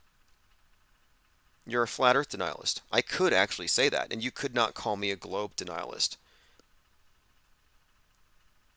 Again, it all comes from frame of reference and your blind faith acceptance that the screen is an authority. And if you don't accept the screen as authority, you lose your basis for claiming a lot of these augmentations to be anything other than modern superstitions. Lean Dion says Hillary coughs up green reptile eggs. Oh, yeah. Well, that was the Hillary that they killed, I think. That was not the clone. This clone didn't cough anything up. How morbid is that movement anyway, the whole Q thing, where they're just waiting for everybody to get killed? The MAGA ban. This is a image that shows you the Palestinian flag. Red, white, green, black, and the four horses. Red, white, green, black. They love putting biblical symbolism all over these modern metascripts. That's the reason why they had the 40 baby heads. It's to tie in to everything. 40 is the year that they say, this is biblically anyway, the years between generations. And I was referring to this thing as a generational psyop.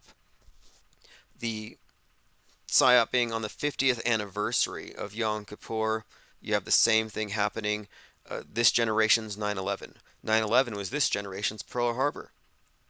And this was actually, 10/7 was Israel's 9/11, but they said, according to Biden, it had the impact and force of 15 9/11s. So 10/7 was 15 9/11s.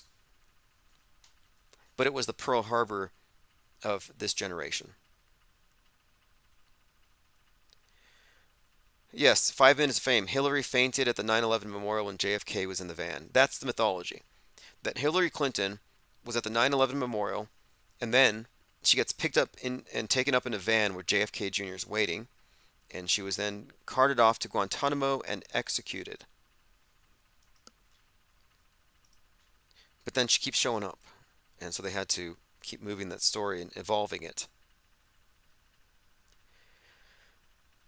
I made a few images through the dolly of babies, dolls, baby dolls, being carted off by aliens. Here's one, a fake baby being rescued by Bigfoot. Anyway, I was just showing how easy it is to create, fake dead kids. And the fake dead kid industrial complex is pretty much shining right now. It's the main star of this thing. But they've upped everything. They've upped their propaganda. With some of these shootings, you never see anything. Now they're actually bringing out these dolls, but that's kind of a problem because the more they show, the more they have for us to deconstruct.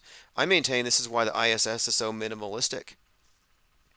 If they did too much, we would see through it. So they don't show us very much. Magic shows, if you look at what a magician does, it's the minimum number of moves needed to accomplish this thing while distracting you with something else, but there's nothing superfluous. They don't want to give anything away. And in this case, when they don't show you anything, it's hard for you to say it's not real. And they leave you in the position of having to prove a negative because they believe you own the burden of proof. But now they're bringing out dolls. And some of them are animatronics. Some of them are just basically simulation mass casualty dolls. But anything they can fake in the movies, they can fake in real life as a general rule when you're examining these types of events, especially if there is a political agenda or utility attached to convincing people this is true. And I've noticed that these babies, these dolls that they show us, these dead kids, they're all dolls and they all have closed eyes, and closed mouths. You wouldn't have that if they were really dead people. And here's another example. Romanian journalist records terrifying footage of Hamas-Israel war. And while she's reporting, again, she's on the ground and she's under attack. So listen to this. But in the background, there are people casually walking by and riding bicycles. Sunt destul de aproape de noi în momentul ăsta și se pare că s-au oprit. Cu siguranță este și infanteria israeliană care interceptează toate aceste bombe. O să mai rămânem așa puțin pentru că niciodată nu. Anyway, she's on the ground, role-playing, cosplaying. Elephant Tusk says, you really think how advanced the military-industrial complex is? They haven't invented cloning. It's an old technology. It's gotten more advanced over time. Okay, even if you could clone a person, you could not, you couldn't just pull somebody out of an oven, or bake them up like a gingerbread man. Just clone someone, turn it on, like Dr. Frankenstein or something, just give it the life spark. Like, no, you'd have to have it from birth. The idea that you could just replicate Hillary Clinton on demand is ridiculous. And if you had multiples, where are they? Do you have a bunch of backup Hillary Clintons sitting around somewhere? There's just so many factors that you're throwing in to assume it's not just movie magic. And I think the belief in clones, like they clone Tyrone, yeah, they want you to believe in clones for a reason. Probably so they can hide deep fakes. They can hide synthetic masks. They can muddy the waters. I'm not saying that they don't exist, or what I'm suggesting is that the science fiction conspiracy theorist version is fake.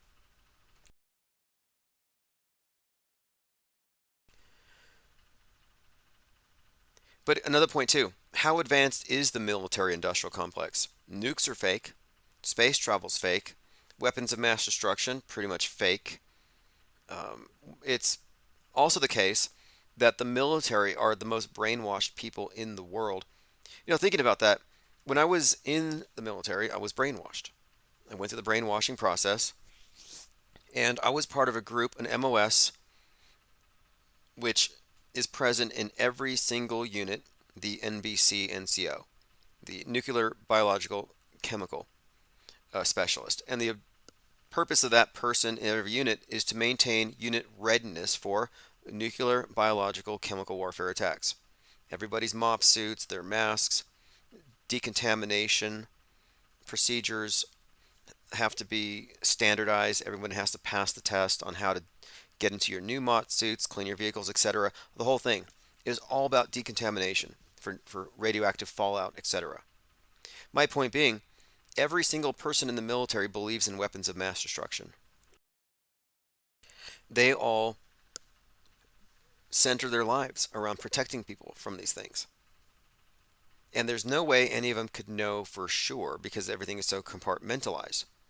So my point of it is the military, its real purpose, I think, is to maintain the psychological warfare and that they are carriers of it, that they are enforcers of it because they are believers. Like every religion, it is spread by its believers. And they are the probably the most immersed in it. Joseph Bender says, I went through it too, fully agree with what you're saying about military brainwashing. Skill says, no one forced you to join the military, you did it to yourself. Well, sure. I mean, I did, but what I'm saying is, I didn't have any alternative information to where I ever would have arrived at that. And the conversation about nukes being faked wasn't really a thing. I had no situational awareness about Psywar at that time, so how would I have known? But the fact that the brainwashing, yeah, it's like you can be volitionally put into a relationship that does brainwash you. You don't have to be forced into it. In fact, most brainwashing, like interpersonal brainwashing, relationships that are toxic, the person puts up a false front to lure somebody in, and then the brainwashing begins gradually. But the brainwashing is really a product of somebody being in a closed system, no inputs outside of those from the person who defines it. And I remember then too, there was a specific sergeant, and I heard about this. They said Sergeant George had this barbecue, and they were listening to Alex Jones. I didn't know who Alex Jones was, and I heard about that. So the next thing I did is I went to the library and I downloaded a bunch of MP3s. So I was introduced to Alex Jones because I heard that we weren't supposed to listen to it. But even if I had, it wouldn't have disabused me of anything. I would have believed in it even more. I mean, Alex Jones doesn't say anything's fake. In fact, he sells you remedies for every one of these threats. Oh, are you worried about nuclear fallout? Take some iodine. You worried about people running out? We're running out of people. You're being replaced. Super male vitality. Go make more babies. Worried about fluoride in the water? Get my water filter. They never got into masks. Like, they should have been selling chemtrail masks this entire time. Think about it. Chemtrail masks protect you from chemtrail. You don't want to get chemtrail lung, like Richie from Boston, where you end up talking like you've been in a mine your entire life, black lung, or you're just like wearing a mask that says, yeah, you shouldn't even be breathing the air out here. And on the mask, it could say InfoWars. Like, why are these people wearing masks? This could have been going on the whole time, for the last 20 years. Oh, the InfoWars people, they don't want to breathe in the chemtrails. It would have been an easier thing to sell than a tinfoil hat, for example. Jennifer Reeve says, I became interested in flat earth because it was so censored. Yeah, for me, I was talking to Jim Fetzer. I had reached out to him after I had come to some conclusions about the shooting in, Dylan Bullcut roof, Dylan Storm roof, shooting up that Charleston church. I had called up Jim Fetzer about that because I'd noticed that there was a templating, that this was like a composite character and it really didn't seem real. And as I'm researching this, I'm on YouTube and I see somebody in a comment section saying, do not look at flat earth, it's a distraction. And anytime somebody says, pay no attention to the man behind the curtain, what do? I go look. So those of you out there who feel like it's your prerogative to gatekeep other people's minds, to prevent them from being distracted, those of you who feel like that's your role in life and stuff, all you're doing is you're leading people who've learned to do the opposite, the ones who are already against the grain. You're just kind of giving them clues at where we should look. Let's see, going through your comments. 5 Minutes of Fame says, I knew people promised like medical training in the Navy. They signed. They had. Yeah, look, the military is all brainwashing. It's a closed system, and it's not really a mystery, I think, anymore to me that they need people in there not to protect us, but to maintain the illusion that the threats are real. And there's that Rule 9 from Saul Alinsky's Rules for Radicals. The threat of the thing is worse than the thing itself. Okay, continuing. Just rolling through my tweets. Here's Greta Thunberg. Definitely not an animatronic avatar for Al Gore. And she's describing what we need to do to save the world. War is always bad, specifically for the planet. If we want to continue fighting battles... Now, this is a weird take, because and this is not new, I've heard other environmentalists say this, but she's suggesting that war isn't green. It's bad for the environment and all that. This is already known. So she's talking about sustainable tanks, sustainable planes, so we could have sustainable non-stop wars. Like environmentally conscious humans, we must make the change to sustainable tanks and weaponry. There are so many new concepts for battery-powered fighter jets that can carry many more missiles. Biodegradable missiles, of course. Something... Biodegradable missiles. Literally everybody can do to stop this nonsense is, for example, block the roads to gardens and farms so the plants don't get overrun by these heavy, heavy tanks. Hand grenades, very important. If you use hand grenades, please use vegan grenades. No animal should have to give their life for all this mayhem and chaos. They have a special sticker on them. You really can't miss them in the grenade market or wherever you buy them. Yeah, I cover all of this and more in my newest book, Vegan Wars. Vegan Wars. I'm going to read it. Greta wrote a book. I have to read that. Vegan Wars. But yeah, sustainable missiles, biodegradable, vegan grenades. Now, I'm assuming it's not a deepfake. Does anybody know? Because the fact of it is, if this is fake, it's a parody. It's a parody of extremism. But sometimes there's a point where they are so extreme that that's what Poe means. You know, it's like it's the popular adage: satirical expressions of extremism online are hard to distinguish from the genuine ones without indicating intent. So if they don't come out and say this is a deep fake, this is satire, I wouldn't know. This is on brand. Greta would say this stuff. She would talk about biodegradable hand grenades.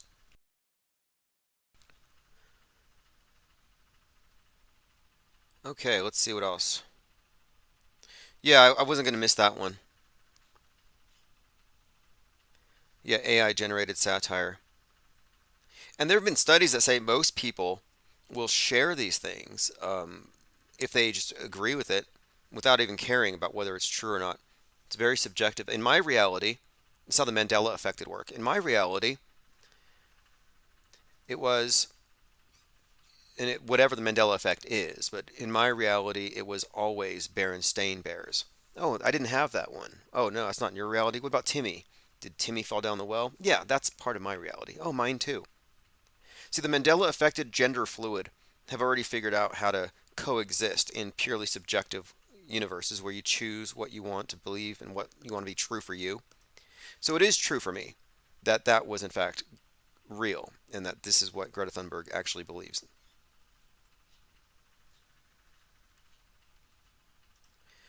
Okay, now I have though seen there have been arguments against war on the basis that it's bad for the environment. That's not new. All right, so much fakery and so little time. I'm definitely going to be continuing to follow up on this grumpy Greta KRAKEN thing. Again, this is the sad-faced or mad-faced stuffed animal octopus that has now been labeled anti-Semitic. And you may mock this stuff, but the fact of it is they're using the excuse of hate and free-flowing memes to shut down free speech. And we're getting to the point where people are going to acquiesce to it. And here's something that just kind of pertains to what I was talking about earlier with 5 Minutes of Fame, that in the future, we will live in a permanent lockdown society, but people will live vicariously through their screens. This is from the World Economic Forum, Shaping a Shared Future. making the metaverse. And here's where he's talking about how if you're not wealthy, you're going to travel with headsets. There's going to be people of means who are going to travel, and then there's going to be people maybe who of lesser means who might actually be able to use an Oculus or a Magic Leap or some other kind of device to travel to the same place, but from their own couch. But in many ways, it's actually going to create even more distance between those two people. That psychologically, and I think that we've experienced this through social media. In many ways, it's brought people closer in certain ways, but actually created this remarkable divide because it's even more visible, actually, the divide in certain ways. Now, we're looking at this panel where they're talking about shaping this shared future, where only the rich people can travel and the poor people are going to have this shared universe. Now, this is from Ready Player One. This is a film, science fiction, 2018, directed by Steven Spielberg. Steven Spielberg, again, very notable. He finished up Kubrick's last one, AI. But listen to this. In a dystopian 2045, people seek to escape from reality through the oasis. Ontologically, anthropocentric, sensory immersive simulation. A multiplayer virtual reality entertainment universe. So they go into this metaverse. That's basically the whole point of the movie. That they're living in these slums, but they don't care because their internal experience is completely different. They all live as their avatars. And this is the future. At least that's what is being promoted as an ideal because it's, of course, good for the environment, good for Gaia.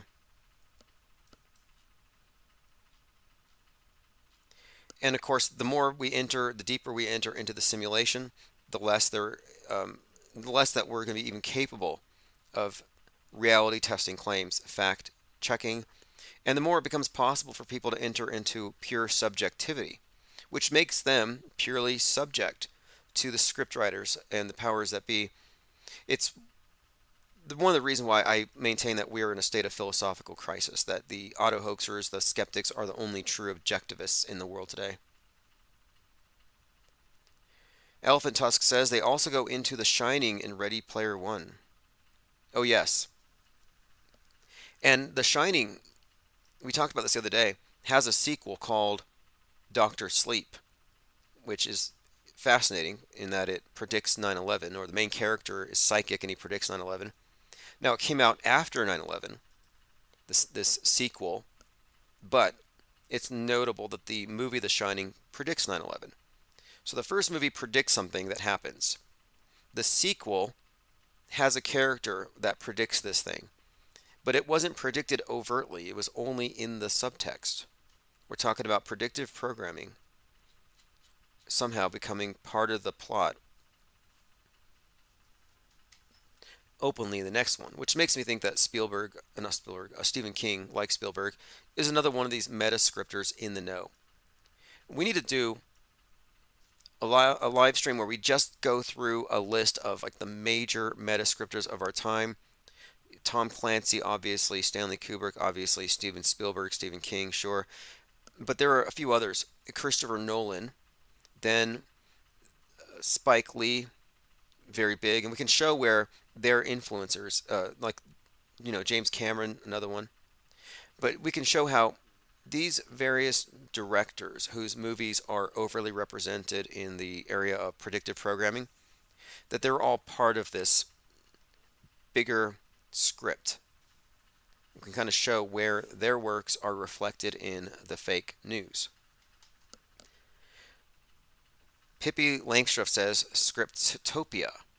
Yes, Scriptopia. Or America, as Salty Siren pointed out, anagram for iCamera. Because when I'm talking about the world stage, I'm talking about a worldview as presented from the viewfinder of Big Brother's camera, or Hell 9000, the Demiurge, or whoever is the ultimate director of the meta script. Skill says America is a failed evolutionary experiment. Probably correct. There's quite a lot to suggest that America is scripted to be Babylon, and we're about to experience its fall that we are experiencing in slow motion. The Titanic, 9/11, that it's all part of this bigger story, but specifically America and 1776, the dollar bill, all hints at the idea of America is the Tower of Babel.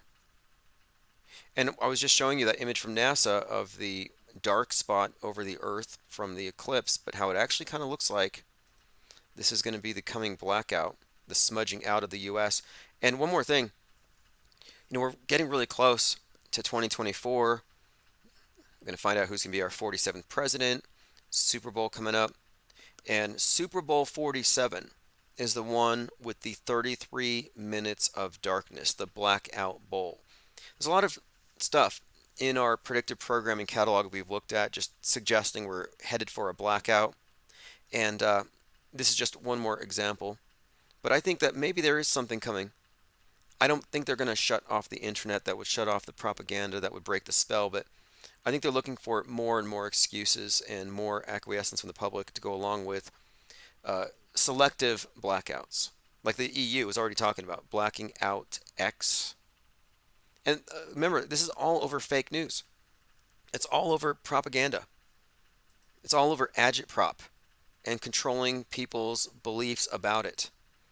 It's not about protecting us. I mean, and I said this before, that the pandemic was always about censorship first, and that it was always intended to fast track Agenda 2030, the green movement. And I think I've been vindicated in all of these predictions, especially calling Elon Musk the leading purveyor of mind junk, as he is space junk, and he's the fall guy for free speech. And here they are talking about blacking him out. And there's more. When you get into Musk's metascripted role as Constantine, consolidating a new Bible, that's what X represents, the golden or the glowing cross that Constantine saw that inspired him to unite the empire. Well, that's kind of what we're seeing now. This ubiquitous screen is the monolith. It's the same sheet that we're all on. It is the new Bible. Once they perfect it, and they're in the process of making that happen, I have to leave now. It's 11 o'clock. We'll be starting earlier tomorrow. There's a lot going on. I'm planning this event for Saturday, the first IPS Think Tank Cyber Symposium. So it's something to look forward to. We have enough ammunition, I believe, and we also have some guests that'll be here as well. But we have some ammunition as far as ideas or arguments that I think will challenge some people who are, predisposed to just believe whatever they see on the screen. I don't want to give away too much. However, I am going to be inviting some animation specialists to take a look at some content and let us know in their expert opinion, what's their take. One of the things I really want to look at is Mousegate. Mousegate is something that I think is a perfect example of how people decide whether or not to go with what they see or with what they're told that they see. It's one of those, what is it, 2 + 2? Is it 4 or 5? Because the screen says 5. Big Brother says 5. Pippi says, can't wait for the new South Pole. Oh yes, I did complete that manuscript, so now my time is open again to work on South Pole. I have a new editing program I started using. So instead of doing frame by frame, which is very time consuming, as fun as it is, it's not fast enough. So we're actually going to be working on South Pole as well, so you can look forward to that. Anyway, thanks for joining. This is One-Eyed Jack and the Shells, Pope Elon. I will send out archives later on this evening, so sign up at ips.monster. I'll put a link below. Thanks, chat. Thanks, callers. Same time tomorrow, if not earlier.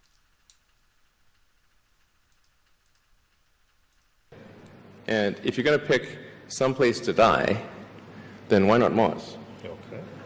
If we're born on Earth, why not die on Mars?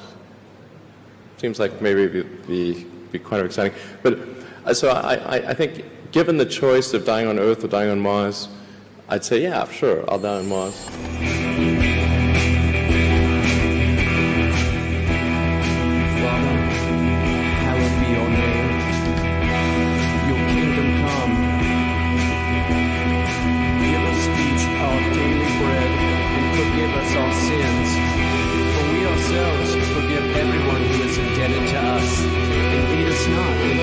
reputation.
And you can tell